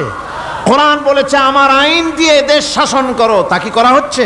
সুতরাং ধর্মনিরপেক্ষ মতবাদ যেটা, এই মতবাদটা কোরআনের দৃষ্টিতে কুফরি মতবাদ। ধর্মনিরপেক্ষ মতবাদ কি? জোরে বলেন, ধর্মনিরপেক্ষ মতবাদ কি? কোন মুসলমান, যে ব্যক্তি নিজেকে মুসলমান বলে দাবি করে, ধর্মনিরপেক্ষ মতবাদ সে বিশ্বাস করতে পারে না, জায়েজ নাই, হারাম। আফাতুমিনুনা বিবাদিল কিতাব ওয়া তাকফুরুনা বিবাদ, তোমরা কোরআনের কিছু অংশকে মেনে নিবে আর কিছু অংশকে করবে অস্বীকার। এটা যদি করো দুনিয়ার জীবনে পাবে দুনিয়ার জীবনে জিল্লতি আসবে, লাঞ্ছনা আসবে, আর কিয়ামতে পাবে জাহান্নামের শাস্তি। সুতরাং ধর্মনিরপেক্ষ মতবাদের অর্থ তারা বলে যে ধর্মহীনতা নয়, আসলে কিন্তু ধর্মনিরপেক্ষ মতবাদের অর্থই হলো ধর্মহীনতা। ঠিক কিনা কন? জোরে বলেন ঠিক কিনা? এই ধর্মনিরপেক্ষ মতবাদ আমাদের দেশের জন্ম হয় নাই, এর জন্ম হয়েছে ইউরোপ সভ্যতায়, প্রাচীন ইউরোপ সভ্যতায় এর জন্ম হয়েছিল। সেখান থেকে তার আন্ডা বাচ্চা ভারতে এসেছিল। ভারত থেকে এই আন্ডা বাচ্চার কিছু অংশ 1972 সালে তদানীন্তন সরকারের মাথার উপরে ভারত চাপিয়ে দিয়েছিল। সেই ধর্মনিরপেক্ষ মতবাদ 1972 সনের সংবিধানে লেখা হলো, কিন্তু 1982 সনে যখন সংবিধান আবার অ্যামেন্ডমেন্ট করা হলো, তখন ধর্মনিরপেক্ষতার কপালে ঝাঁটা মেরে বিদায় করা হয়েছে। বাংলাদেশে ধর্মনিরপেক্ষ মতবাদ চলতে পারে না।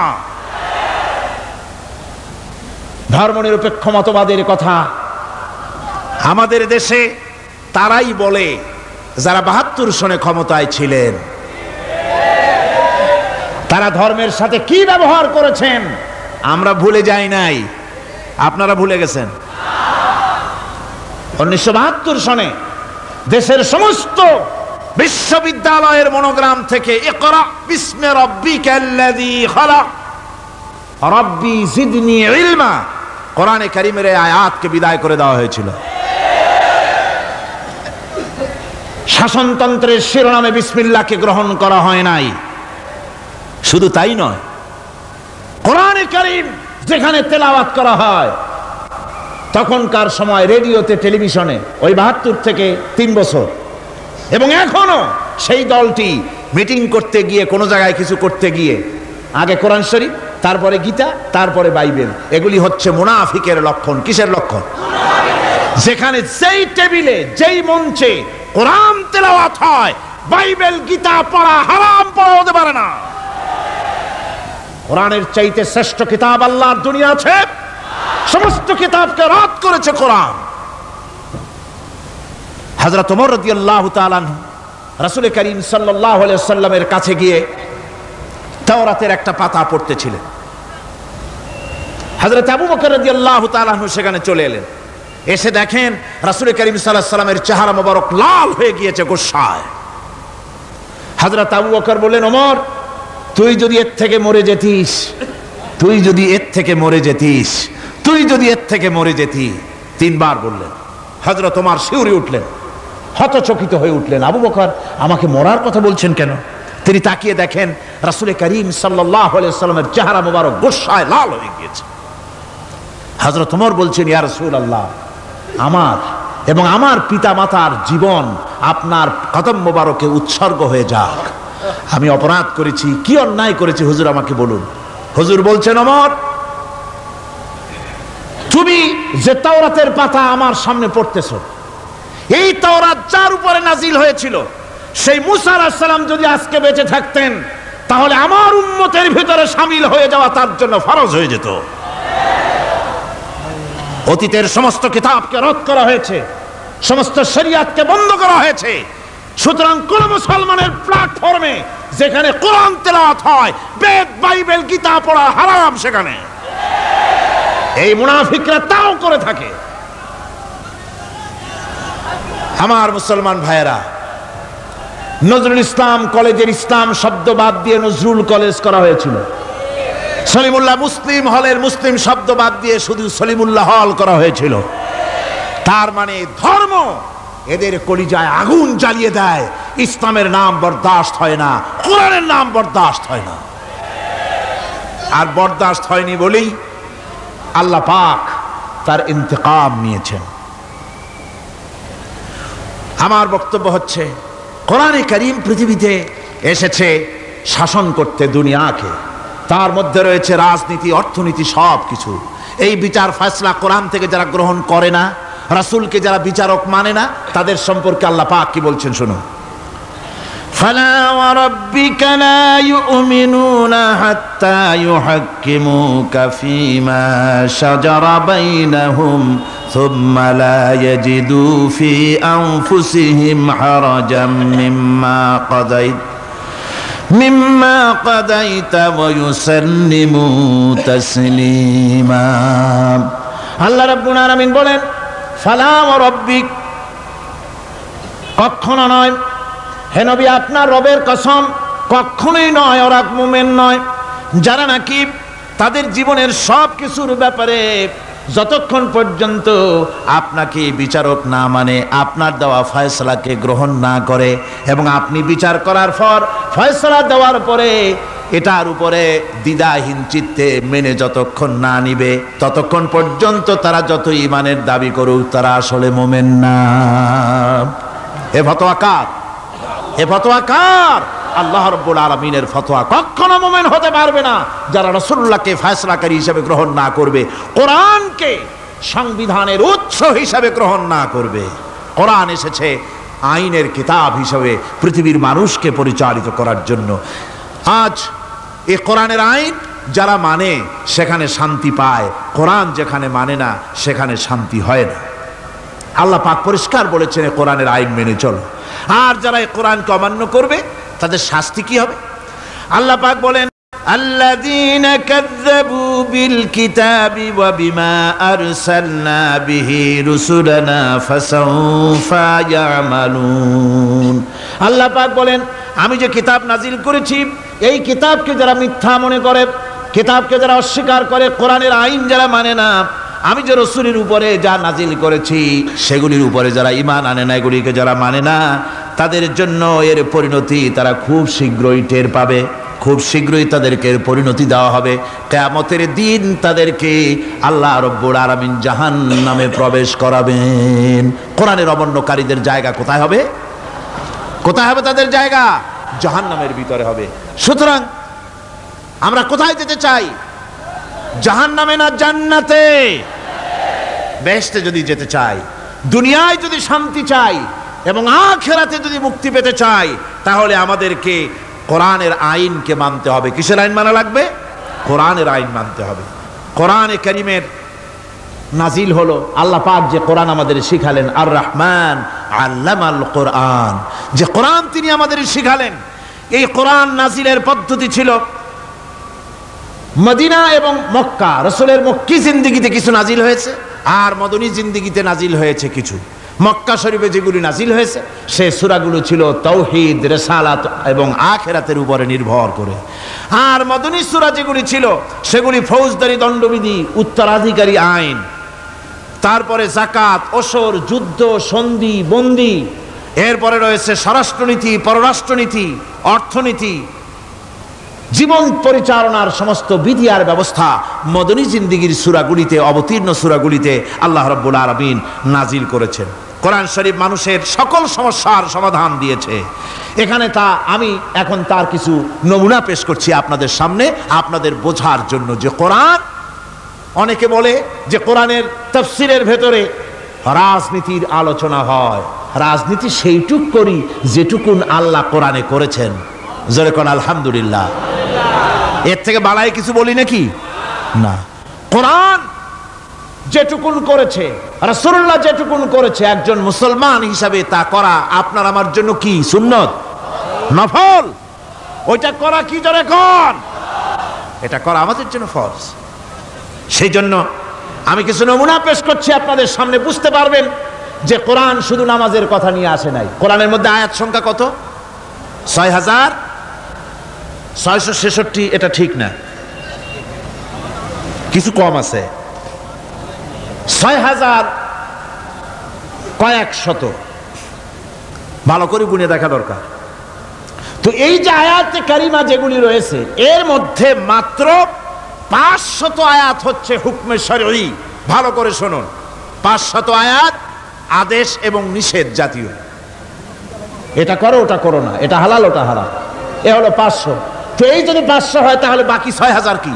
বাকি 6000 ইতিহাস, দর্শন, বিজ্ঞান, রাজনীতি, অর্থনীতি, সমাজনীতি, উত্তরাধিকারী আইন, পররাষ্ট্রনীতি, স্বরাষ্ট্রনীতি, মানুষের জীবনে যা দরকার, ইহকাল, পরকাল, কবর, হাসর, মিজান, সিরাত, জান্নাত, জাহান্নাম, এসব কিছু আল্লাহ পাক বাকি হাজার হাজার আয়াতের মধ্যে বলেছেন। তো 500 আয়াতের পরিচিতি আমাদের জানা আছে, নামাজ, রোজা, হজ, যাকাত, হালাল, বৈধ, অবৈধ ইত্যাদি সম্পর্কে। কিন্তু বাকি আয়াতগুলিতে আমাদের জীবন পরিচালনার ব্যাপারে আল্লাহ পাকের কথা শুনুন, কিভাবে এ কথাগুলি আল্লাহ পাক আমাদের বলছেন। বিচার পদ্ধতি সম্পর্কে শুনুন। কোরআন যে বিচার পদ্ধতি আমাদেরকে দিয়েছেন, নিরঙ্কুশ ন্যায় বিচারের কথা কোরআন বলেছে। কোরআন বলেছে বিচার হতে হবে কি ধরনের? ওয়াইদা হাকামতুম বাইনান নাসি আন তাহকুমু বিল আদল। কোরআন শরীফ বলেছে তোমরা যখন লোকদের মাঝে বিচার ফয়সালা করবে তখন অবশ্যই সুবিচার করবে, জাস্টিস, ন্যায় বিচার করবে। এই ন্যায় বিচার করতে গিয়ে তোমার সামনে যদি বিজাতীয় কোনো লোক আসামি হয়ে দাঁড়ায়, অমুসলিম, তখন বিচারটা কিভাবে করবে? কোরআনে কারীম বলছে ওয়ালা ইয়াজরিমান্নাকুম শানাআনু কওমিন আলা আল্লা তা'দিলু। কোন বিশেষ শ্রেণীর বিচার কাজ করতে গিয়ে, কোন বিশেষ শ্রেণী বা জাতির বিচার কার্য পরিচালনা করতে গিয়ে তাদের প্রতি বিদ্বেষ যেন তাদেরকে, তুমি যেন জুলুম করে না বসো, তখন যেন তুমি ইনসাফ করতে পারো, তাদের উপরে জুলুম করবে না। সে যদি তোমার জাতের লোক না হয়, বিচার করতেছে তুমি, বিচারক হিসাবে সঠিক বিচার করবে, বিচারের মানদণ্ডকে কখনো হেলাদোলা করবে না, ভালো সুবিচার করবে। এটা হচ্ছে কোরআনে কারীমের কথা। আর আত্মীয় স্বজনের বিচার সম্পর্কে বলা হচ্ছে যে তোমরা বিচার নিয়ে, সুবিচার নিয়ে তোমরা দাঁড়াও, দণ্ডায়মান হও, সুবিচার নিয়ে মুসলমানেরা তোমরা যখন বিচার করবে তখন এই বিচার করতে গিয়ে ওয়ালাউ আলা আনফুসিকুম আবিল ওয়ালিদাইনে ওয়াল আকরাবিন, সে যদি তোমার নিজের বিরুদ্ধেও যায় বিচার, তা যদি তোমার সন্তান সন্ততি, ভাই ব্রাদার, মা বাপ ইত্যাদির বিরুদ্ধেও যদি চলে যায়, ইন ইয়াকুন গানিয়ান আও ফাকিরান, যদি সে গরিব হয়, যদি সে ধনীও হয়, বিচারের বেলায় কোনো রকম তারতম্য করবে না, আপন হোক পর হোক, বিচার করতে হবে সঠিক। এটা কার কথা? আল্লাহর। জোরে বলেন, কার কথা? পৃথিবীর কোন ধর্মগ্রন্থ কথা বলেছে? পৃথিবীর কোন জাতি কথা বলেছে? কোরআন বলেছে এই সুবিচারের কথা। সুবিচার করতে হবে, বিচারের বেলায় খবরদার আপন পর এবং কোন ধর্মের লোক এই চিন্তা করতে যেও না। কোরআনে কারীমের মধ্যে রয়েছে ফৌজদারি দণ্ডবিধি, জুডিশিয়াল ল, ফৌজদারি দণ্ডবিধি। এখানে একটা কথা বলে নিতে হয়, আল্লাহর আইন, মূল কথাটা কি? আল্লাহর আইন। আল্লাহর আইনের কথা শোনা মাত্রই এক শ্রেণীর লোকেরা মনে করে আল্লাহর আইন মানেই হলো হাত কাটা, আল্লাহর আইনের অর্থই হলো গলা কাটা, আল্লাহর আইনের অর্থই হলো দৌড়া মারা। এটা একটা বাজে কথা। আল্লাহ পাকের আল্লাহ কি এইরকম একটা বদমেজাজি দারোগার মতো আল্লাহ যে মানুষ পাইলেই খালি পিটাবে আর হাত কাটবে? একটা কথা হইল? হাত কাটা, গলা কাটা, এটা কখন সুবিচার প্রতিষ্ঠিত হয়ে যাবে, খাওয়া পড়ার গ্যারান্টি মিলবে, তারপরে যদি কেউ চুরি করে দৃষ্টান্তমূলক শাস্তি দাও হাত কেটে। এর আগে না। মদিনা মুনাওয়ারায় হযরত ওমর রাদিয়াল্লাহু তাআলা আনহুর সময় অনাবৃষ্টির কারণে দুর্ভিক্ষ দেখা দিয়েছিল। তখন হযরত ওমর জাস্টিসদেরকে, ম্যাজিস্ট্রেটদেরকে ডেকে পরিষ্কারভাবে এলান করে দিয়েছিলেন, এখন যদি কোনো চোর ধরা পড়ে, এই দুর্ভিক্ষ চলাকালীন কোন চোর যদি ধরা পড়ে আর প্রমাণিত হয় পেটের জ্বালায় চুরি করেছে, খবরদার তার হাতকে তোমরা কাটবে না, খবরদার হাত কাটবে না। ইসলাম তো আগে পেটে দেয়। আগে কোথায় দেয়? পেটে, তারপরে দেয় পিঠে, আগে দেয় না। মানুষের খাওয়া পড়া, শিক্ষা, চিকিৎসা, বাসস্থান সবটার গ্যারান্টি দেওয়া হয়। মদিনায় যখন এই গ্যারান্টি এসে গেল, চোরের হাত কাটা আইন মক্কায় নাজিল হয় নাই, নাজিল হয়েছে মদিনা মুনাওয়ারায়, রাসূলের মদনী জিন্দেগিতে। কোন সময়? যখন রাসূলুল্লাহ প্রেসিডেন্ট। রাসূলুল্লাহ কি? জোরে কোন রাসূলুল্লাহ কি? রাষ্ট্রপতি। সেই সময় মানুষ দরজা খুলে ঘুমাবার সুযোগ পেল, খাওয়া পড়া, শিক্ষা, চিকিৎসা, বাসস্থানের গ্যারান্টি পেল।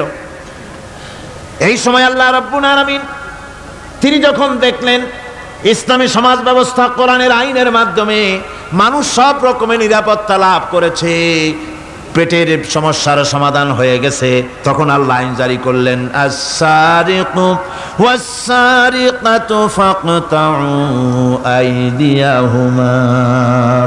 চোর পুরুষ হোক আর নারী হোক, উভয়ের হাত কেটে দাও। পুরুষ হোক আর নারী হোক, এখন উভয়ের হাত কেটে দাও। দৃষ্টান্তমূলক শাস্তি হোক, যাতে করে এই চুরি আর না কেউ না করে। পেটে খাবার আছে, চাকরি আছে, ওষুধ আছে, শিক্ষা আছে, থাকার মতো জায়গা আছে, এখন চুরি করো কেন? তাহলে বোঝা যাবে এটা নেশায় পরিণত হয়েছে। কি হয়েছে? নেশা। তখন তো আর চোরকে বসায় সেলুট মারা আর যাবে না, এখন হাতটা কাটিয়া একটা শাস্তি দিয়ে দাও। আমাদের দেশে কিন্তু চোরের হাত কাটা আইনের ব্যাপারে কোনো চোরেরা আজ পর্যন্ত মিছিল করে নাই। বাংলাদেশের কোন ছোট ছোট চোর, যেমন তাল চোর, বেল চোর, কচু চোর, ছাতি চোর, জুতা চোর, আরো যত ছোট ছোট চোর, এই সব চোরেরা কি কোনোদিন মিছিল করেছে যে চোরের হাত কাটা আইন মানি না, মানবো না? বলেছে কেউ? বলেন। কিন্তু এই আইনের বিরুদ্ধে সোচ্চার কারা? কোন চোরেরা? নিশ্চয়ই ছোট চোরেরা না, বড় চোরেরা, যারা তাল বেল চুরি করে না, বরং কলমের খোঁচা দিয়া সরকারের, জনগণের লক্ষ কোটি কোটি টাকা পকেটস্থ করেন মেহেরবানি করে। ওইসব তারা মনে করেন যদি এই আইন চালু হয়ে যায় তাহলে তালচোর বেলচোরের তো কোনো ক্ষতি নাই, ইসলামী রাষ্ট্র চালু হলে পরে তো সকলের পেটে ভাত আসবে, ওই তাল বেল আর চুরি করা লাগবে না, তাদের তো সুবিধা। কিন্তু মুসিবতটা তো আমাদের হবে।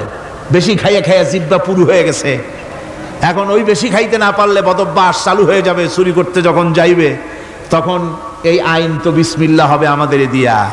এই জন্য ওনারাই বিরোধিতা করেন চরমভাবে। আমার বন্ধুগণ, কোরআনের আইন বন্ধ করার ক্ষমতা কারো নাই। এই আইন চালু হলে পরেই শান্তি আসবে। ওরা বিরোধিতা করছে, ওরা বলছে চোরের হাত কাটা আইন এটা হচ্ছে একটা অমানবিক ব্যাপার। আইনটা কার? আল্লাহর। মানুষগুলি কার? তা তোমারা তো দরদ কেন? মায়ের চাইতে মাসির দরদ বেশি, এটা কি খুব সুলক্ষণ? না, এটা দারুণ কুলক্ষণ। সুতরাং আল্লাহ রাব্বুল আলামিন তার আইন হচ্ছে শাশ্বত আইন। চোরের হাত কাটা আইন অর্থ এ নয় যে বাংলাদেশ ইসলামী দল যদি ক্ষমতায় আসে পাইকারি দরে চোরের হাত কাটা আরম্ভ করবে, না। ততক্ষণ পর্যন্ত আইন চালু হবে না যতক্ষণ পর্যন্ত সমস্ত মানুষ তাদের কর্মসংস্থান না হবে, খাবার না পাবে, চাকরি বাকরি না হবে, খেয়ে পরে খাওয়া পড়া, শিক্ষা, চিকিৎসা, বাসস্থান সবটার গ্যারান্টি মিলবে, তারপরে আইন চালু হবে, এর আগে না। আল্লাহ রাব্বুল আলামিন ফৌজদারি দণ্ডবিধির আওতার ভিতরে সূরার কি শাস্তি হবে তা বললেন, নরহত্যার শাস্তি কি হবে তাও আল্লাহ পাক এখানে বলছেন, ইয়া আইয়ুহাল্লাযীনা আমানু কুতিবা আলাইকুমুল কিসাসু ফিল কাতলা। আল্লাহ পাক বলেন তোমাদের প্রতি নরহত্যার শাস্তি স্বরূপ কিসাস নির্দিষ্ট করা হয়েছে, অর্থাৎ হত্যার বদলে হত্যা করা। একজন মানুষ আর একজন মানুষকে হত্যা করেছে, কোরআনের আইন হচ্ছে ওকেও হত্যা করো। কি সুন্দর আইন, সুবহানাল্লাহ পড়েন। তাহলে কি হবে? রেডিও টেলিভিশনে পত্র পত্রিকার মাধ্যমে যদি খবর ছড়ানো হয় যে হত্যাকারীর বিচার হবে কোরআনের আইন অনুযায়ী, প্রকাশ্য রাজপথে হত্যাকারীকে তাকেও যদি হত্যা করে দেওয়া হয়, এই দৃশ্য উপস্থিত জনতা যত দেখবে, পত্র পত্রিকায় খবর পাবে, টেলিভিশনের পর্দায় দেখতে পাবে, যারা দেখলো এই সব লক্ষ লক্ষ জনতার ভেতরে মানুষ হত্যা করার দুঃসাহস আর আসবে? আল্লাহ পাক বলছেন এটা হচ্ছে মানুষের কিসাস, এর মধ্যে রয়েছে মানুষের জীবন। এরপরে নরহত্যার শাস্তি আল্লাহ পাক এভাবে কোরআনে কারীমের মধ্যে বললেন। জিনার শাস্তি, আয-যানিয়াতু ওয়াজ-যানি ফাজলিদু কুল্লা ওয়াহিদিম মিনহুমা মিআতা জালদা। আল্লাহ রাব্বুল আলামিন বলেন, জিনাকারিনী পুরুষ, জিনাকারিনী নারী আর জিনাকারা পুরুষ, তাদের শাস্তি হচ্ছে উভয়কে 100 করে দৌড়া মারা, প্রাণদণ্ড দিয়ে দেওয়া। এই শাস্তি যদি হয়, জিনা বন্ধ হয়ে যাবে, বিবাহ সহজ হবে। ইসলামী রাষ্ট্র হলে পরে জিনা করা কঠিন হবে, বিবাহ করা সহজ হয়ে যাবে। এটা হচ্ছে কোরআনের আইনের সুন্দর বিধান। জিনার শাস্তি, চোরের শাস্তি, নরহত্যার শাস্তি জুডিশিয়াল লয়ের আওতায়, ফৌজদারি দণ্ডবিধির আওতায় এগুলি পড়ে। এগুলি সব কোরআন শরীফে আছে না নাই? আছে কিনা? তাহলে কি করে আপনি বলবেন আপনি ধর্ম নিরপেক্ষ? আপনি শুধু ধর্ম আপনার ব্যক্তিগত ব্যাপার আর রাজনীতি একটা আলাদা ব্যাপার। এবারে আল্লাহ রাব্বুল আলামিন মদ পান সম্পর্কে, যারা মদ পান করবে, জুয়া খেলবে যারা, তাদের সম্পর্কে মদ্যপায়ীদের ব্যাপারে আল্লাহ পাক বলছেন, ইন্নামাল খামরু ওয়াল মাইসিরু ওয়াল আনসাবু ওয়াল আজলামু রিজসুম মিন আমালিশ শাইতানি ফাজতানিবুহু। আল্লাহ পাক বলেন নিঃসন্দেহে মদ, জুয়া এবং পাশা, এ সমস্ত খেলাকে, এই সমস্ত জিনিসকে নাপাক ঘোষণা করা হয়েছে। এগুলি সব হতেছে শয়তান কর্তৃক উদ্ভাবিত নোংরা কাজ। এগুলি শয়তানের কাজ। মদ আর জুয়া কার কাজ? জোরে বলেন, কার কাজ? শয়তানের কাজ। সুতরাং ফাজতানিবুহু, এর থেকে তোমরা ফিরে থাকো। আল্লাহ বলছেন মদ এবং জুয়া মানুষকে আল্লাহর জিকির থেকে ফিরায় রাখে। ফাহাল আনতুম মুনতাহুন, এগুলি শোনার পরেও কি তোমরা এর থেকে ফিরে থাকবে না? এবার আল্লাহ রাব্বুল আলামিন ওজনে কম দেওয়া সম্পর্কে বলছেন।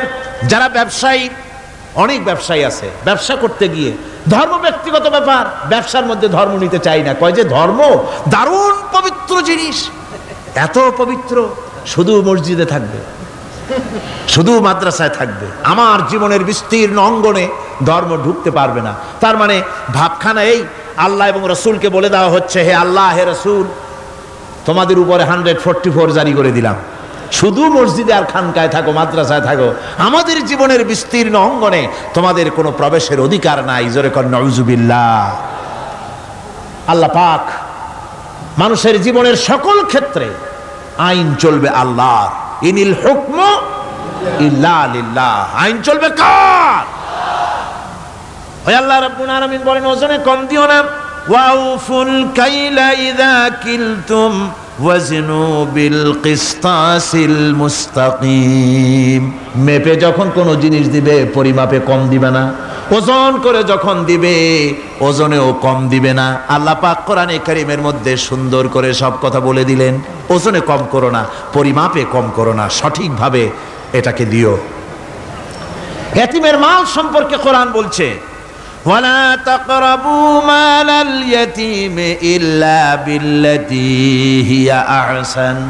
ইয়াতীমের মাল ভক্ষণ করা তো দূরের কথা, এর নিকটবর্তী হয় না। তবে হ্যাঁ, এতিম বয়সপ্রাপ্ত হওয়া পর্যন্ত যদি আমানত রাখো সেটা ভিন্ন কথা, কিন্তু এতিমের মালকে ভক্ষণ করো না অবৈধভাবে। এতিমের মালের সুরক্ষার জন্য আল্লাহ পাক বলে দিলেন। অশ্লীলতা সম্পর্কে, আজকে সমাজে অশ্লীলতা চলছে, বেহায়ামি নগ্নতা চলছে, এ সম্পর্কে আল্লাহ পাক বলছেন, কুল ইন্নামা হারামা রাব্বিয়াল ফাওয়াহিশা মা যাহারা মিনহা ওয়া মা বাতান। আল্লাহ পাক বলেন, হে নবী আপনি বলে দেন, আমার প্রভু নিঃসন্দেহে প্রকাশ্য এবং অপ্রকাশ্য সব রকমের নির্লজ্জতা এবং পাপাচারকে নিষিদ্ধ ঘোষণা করেছেন, হারাম করে দিয়েছেন। প্রকাশ্য এবং অপ্রকাশ্য সব রকমের পাপাচারকে, নির্লজ্জতাকে আল্লাহ পাক নিষেধ করেছেন। আজকে আমাদের দেশের টেলিভিশনে যে সমস্ত নির্লজ্জ বিজ্ঞাপন দেওয়া হয়, নারী দেহের যে সৌন্দর্য প্রদর্শনী করা হয়, এ কি কোনো মুসলমান দেশের করা উচিত? কোন মুসলমানদের জন্য এটা কি বৈধ?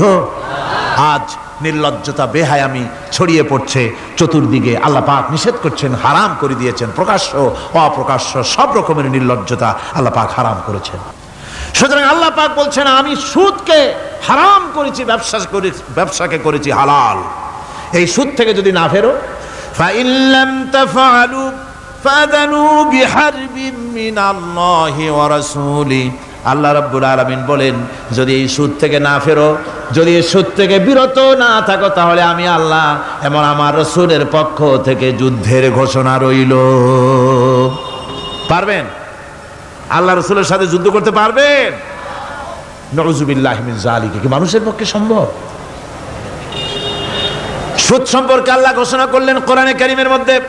এবার ধনী এবং গরিব সম্পর্কে, ধনী আর গরিবের ভিতরে সম্পর্কটা কেমন হবে আল্লাহ পাক কোরআনে কারীমের মধ্যে বলে দিলেন, ওয়া ফি আমওয়ালিহিম হাক্কুল লিসাইলি ওয়াল মাহরুম। আল্লাহ রাব্বুল আলামিন বলছেন, ও ধনীরা, তোমাদের সম্পদের ভিতরে গরিবদের অধিকার আছে, সে অধিকার আদায় করে দাও।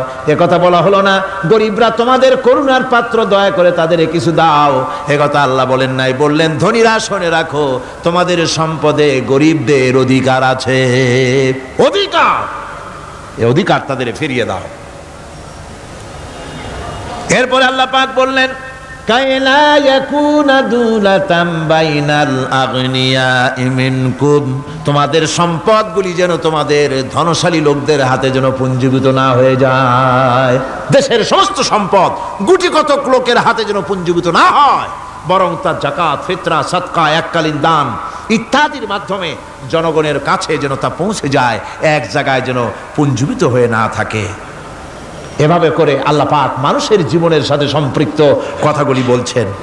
রাষ্ট্র ব্যবস্থা সম্পর্কে বলছেন, ওয়া আমরুহুম শুরা বাইনাহুম, রাষ্ট্র পরিচালনা করতে গিয়ে তাদের সাথে পরামর্শ ভিত্তিক রাষ্ট্র চালাও, স্বৈরাচার হয়ে ক্ষমতায় বসে থেকো না, ইচ্ছে মাফিক দেশ চালায়ও না, ডিক্টেটর হয়েও না, পরামর্শ ভিত্তিক দেশ পরিচালনা করো। এভাবে করে আল্লাহ রাব্বুল আলামিন রাষ্ট্রপ্রধানকে বললেন, ওয়াসাবিরুহুম ফিল আমর, প্রত্যেকটি ব্যাপারে, রাষ্ট্রের সব ব্যাপারে তাদের সঙ্গে পরামর্শ করে নাও, পরামর্শ সবার সঙ্গে পরামর্শ করে পরামর্শের ভিত্তিতে কাজ করো, এমনি স্বৈরাচার হিসাবে কাজ করো না। কোরআন প্রবর্তিত সমাজ সকল নাগরিকের মৌলিক অধিকারের গ্যারান্টি দিয়েছে, জোরে কোন সুবহানাল্লাহ। এখন আমি যে কথাগুলি বলবো, এই কথাগুলি শুধু মুসলমানদের জন্য নয়, হিন্দু, মুসলমান, খ্রিস্টান, বৌদ্ধ, নারী পুরুষ, সাদা কালো, বর্ণ ভাষা, দল মত নির্বিশেষে সমস্ত মানুষের জন্য নাগরিক অধিকারের গ্যারান্টি দিচ্ছে কে? আল্লাহ পাক। জোরে বলেন, কে দিচ্ছেন? আল্লাহ পাক। আল্লাহ পাক জীবনের নিরাপত্তা দিচ্ছেন। কোরআনের আইন যদি চালু হয়, নাগরিকদের জীবনের নিরাপত্তা লাভ হবে। জোরে কোন সুবহানাল্লাহ। কিভাবে হবে? আল্লাহ রাব্বুল আলামিন বলেন, ওয়ালা তাকতুলুন নাফসাল্লাতী হারামাল্লাহু ইল্লা বিল হক। আল্লাহ পাক বলছেন, যে জীবনকে আল্লাহ হারাম সম্মানই করেছেন, ন্যায় ব্যতীত তাকে খবরদার হত্যা করো না। মানুষকে হত্যা করো না, খবরদার হত্যা করো না। আল্লাহ পাক হত্যা নিষিদ্ধ ঘোষণা করে দিলেন। আর বললেন, মান কাতালা নাফসান বিগাইরি নাফসিন আও ফাসাদিন ফাকান্নামা কাতালান নাস জামিআ। যদি কোনো নরহত্যা এবং বিপর্যয় সৃষ্টি করে, কোনো অপরাধ ছাড়া যদি কেউ কোনো নির্দিষ্ট অভিযোগ তাকে হত্যার শাস্তি দেওয়া যায় কোরআন অনুযায়ী, এরকম ছাড়া যদি অন্যায়ভাবে কেউ কাউকে হত্যা করে, তাহলে একটা লোক হত্যা করা নয়, একটা মানুষ হত্যা করার অর্থ হলো গোটা বিশ্বের সমস্ত মানুষকে হত্যা করা। কে বলছেন এ কথা? আল্লাহ পাক বলছেন। আর একটা মানুষকে যদি বাঁচায় দেওয়া যায়, তাহলে সে যেন গোটা পৃথিবীর সমস্ত মানুষকে বাঁচায় দিল। এ কথা কে বললেন? আল্লাহ সুবহানাহু ওয়া তাআলা বলেছেন। এরপরে নরহত্যা যারা করবে তাদের জন্য রয়েছে শাস্তি। কি শাস্তি? আল্লাহ পাক বলছেন, ওমান ইয়াকতুল মুমিনান মুতাআম্মিদান ফাজাযাউহু জাহান্নামু খালিদান ফিহা ওয়া গাদিবাল্লাহু ওয়া লা'নাহু ওয়া আ'আদ্দা লাহু আযাবান আযীমা। আল্লাহ পাক বলছেন, ওমান ইয়াকতুল মুমিনান মুতাআম্মিদান, যে ব্যক্তি কোনো মুমিনকে ইচ্ছে করে হত্যা করলো, ফাজাযাউহু জাহান্নাম, তার শাস্তি কি? যারা বলেন শাস্তি কি? খালিদ, সেই জাহান্নামে চিরকাল তাকে থাকতে হবে। ওয়া গাদিবাল্লাহ ওয়া লা'নাহু, আর তার উপরে আল্লাহর গজব, আল্লাহর লানত, চিরকাল এই শাস্তি তাকে জাহান্নামে ভোগ করতে হবে। এই কথাগুলি না জানার কারণেই আজকে কলেজ বিশ্ববিদ্যালয়গুলিতে মানুষ হত্যা চলছে পাখি হত্যার মতোই। সুতরাং আল্লাহর এই বিচারের কথা কোরআন থেকে যারা জানে তারা সন্ত্রাস করে না। এই জন্য কলেজ বিশ্ববিদ্যালয় সমূহে সন্ত্রাস হয়, মাদ্রাসাগুলিতে সন্ত্রাস হয় না বললেই চলে। কথা কি ঠিক বললাম না বাড়ায় বললাম? সন্ত্রাসের কারণে টাইটেল মাদ্রাসা বন্ধ হয়েছে কয়টা বাংলাদেশে? ফাজেল মাদ্রাসা কয়টা? দাখিল কয়টা? ইল্লা মাশাআল্লাহ দুই একটা হতে পারে কোথাও, কিন্তু তা হয় না। কারণ মাদ্রাসায় এই সব কথা পড়ানো হয় যা আমি বললাম। কোরআন থেকে যে কথাগুলি বললাম এগুলি কোথায় পড়ানো হয়? আজকে যদি কলেজ বিশ্ববিদ্যালয় সমূহে কোরআন পড়ানো হতো, তাফসীর পড়ানো হতো, তাহলে বিশ্ববিদ্যালয় থেকে রবীন্দ্রনাথ আর সূর্য সেনের পা চাটা উলামেরা বের হতো না, শহীদ তিতুমীর বেরিয়ে আসতো, টিপু সুলতান বেরিয়ে আসতো, সালাউদ্দিন আইয়ুবী বেরিয়ে আসতো। দুর্ভাগ্যজনক, আজ কলেজ বিশ্ববিদ্যালয়গুলিতে আল্লাহর কোরআন পড়ানো হয় না বলে আমাদের পাঠানো সোনার টুকরা ছেলেগুলি কয়লার টুকরা হয়ে ফিরে আসতেছে। বন্ধুগণ, জীবনের নিরাপত্তা দিচ্ছেন আল্লাহ পাক। কোরআনের আইন চালু হলে মানুষকে হত্যা করা হবে না, কেউ কাউকে মারতে পারবে না, মারলে তাকেও নিহত হত্যা করা অবশ্যই হবে। সম্পদের নিরাপত্তা দিচ্ছেন আল্লাহ, গ্যারান্টি। হিন্দু হোক মুসলমান হোক সকলের সম্পদের গ্যারান্টি মিলবে, কেউ কারো সম্পদকে হরণ করবে না, গসব করবে না। কোরআন বলছে, ওয়ালা তাকুলু আমওয়ালাকুম বাইনাকুম বিল বাতিল, পরস্পরের সম্পদকে অবৈধভাবে ভক্ষণ করো না। সম্মানের নিরাপত্তা হচ্ছে ইসলামী সমাজ চালু হয়ে গেলে আল্লাহ রাব্বুল আলামিন সম্মানের নিরাপত্তা দিবেন প্রত্যেক নাগরিকের। আল্লাহ পাক বলছেন, ইয়া আইয়ুহাল্লাযীনা আমানু লা ইয়াসখার কওমুম মিন কওমিন, হে বিশ্বাসীরা তোমরা এক গোত্র আর এক গোত্রকে ঠাট্টা করো না। চাষিরা তাঁতিদেরকে গালি দিও না, তাঁতিরা চাষিদেরকে, জেলেদেরকে গালি দিও না। এক গোত্র আর এক গোত্রকে ঠাট্টা করো না, বিদ্রুপ করো না। ওয়ালা তালমিজু আনফুসাকুম ওয়ালা তানাবাজু বিল আলকাব, একে অপরের দোষ গেয়ে বেরিও না, একে অপরকে খারাপ নামে ডেকো না, একে অপরের কুৎসা রটনা করো না। আল্লাহ নিষেধ করেছেন। ইসলামী সমাজ হলে পরে মানুষ সব দিক থেকেই নিরাপত্তা পাবে, গ্যারান্টি পাবে, ব্যক্তি স্বাতন্ত্র্যের প্রাইভেসির নিরাপত্তা পাবে। কারো ঘরের মধ্যে কেউ হঠাৎ করে ঢুকবে না, অর্ডার নিয়ে ঢুকতে হবে, পারমিশন নিয়ে ঢুকতে হবে। আল্লাহ পাক বলেছেন, লা তাদখুলু বুয়ুতান গায়রা বুয়ুতিকুম হাত্তা তাস্তানিসু ওয়া তুসাল্লিমু আলা আহলিহা, অন্যের ঘরের মধ্যে পারমিশন ব্যতি রেখে প্রবেশ করো না। আগে সালাম দাও, পারমিশন নাও, তারপরে ঢোকো। যদি জবাব না আসে চলে যাও, বেরিয়ে যাও, এটা তোমার জন্য কল্যাণকর হবে। তারপরে ইচ্ছে মতো ধর্ম পালনের নিরাপত্তা পাওয়া যাবে ইসলামী সমাজে। কাউকে বাধ্য করা হবে না ইসলাম কবুল করার জন্য, বা অন্য ধর্ম কবুল করার জন্য কাউকে বাধ্য করা হবে না। কোরআনে কারীম বলছে লা ইকরাহা ফিদ্দিন, ধর্মের ব্যাপারে কোনো বাড়াবাড়ি করা যাবে না, কারো উপরে কোনো ধর্মমত চাপিয়ে দেওয়া যাবে না। যার ইচ্ছে তার ইচ্ছে মতো স্বাধীনভাবে তার ধর্মকর্ম পালন সে করতে পারবে। এই ধর্ম পালনের কথা বলতে এসে আমার মনে পড়লো এবছরের হিন্দুদের দুর্গাপূজার কথা। আপনারা বলতে পারেন যে কি এর মধ্যে কি ঢুকাই দিলেন, ঠিকই ঢুকাইছে। আমি বুঝি না যে কেমন ধর্ম, আপনারা আমারে কোন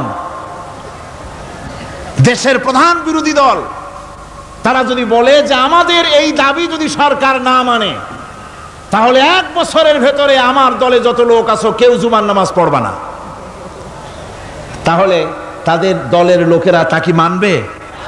মানবে?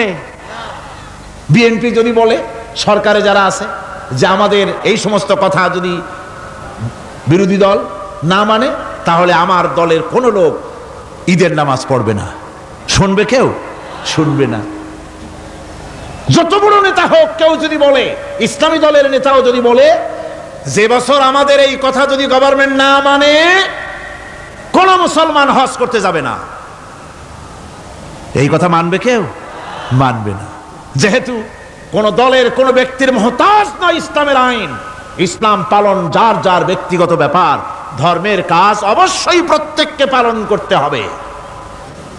সুতরাং ইসলামী গভর্নমেন্ট এলে, ইসলামী শাসন এলে, কোরআনের শাসন এলে প্রত্যেক নাগরিক তার নিজস্ব ধর্ম ইচ্ছে মতো পালন করতে পারবে, কোনো বিধিনিষেধ আরোপিত হবে না। এর নাম হচ্ছে ইসলাম। এর নাম কি? ইসলাম।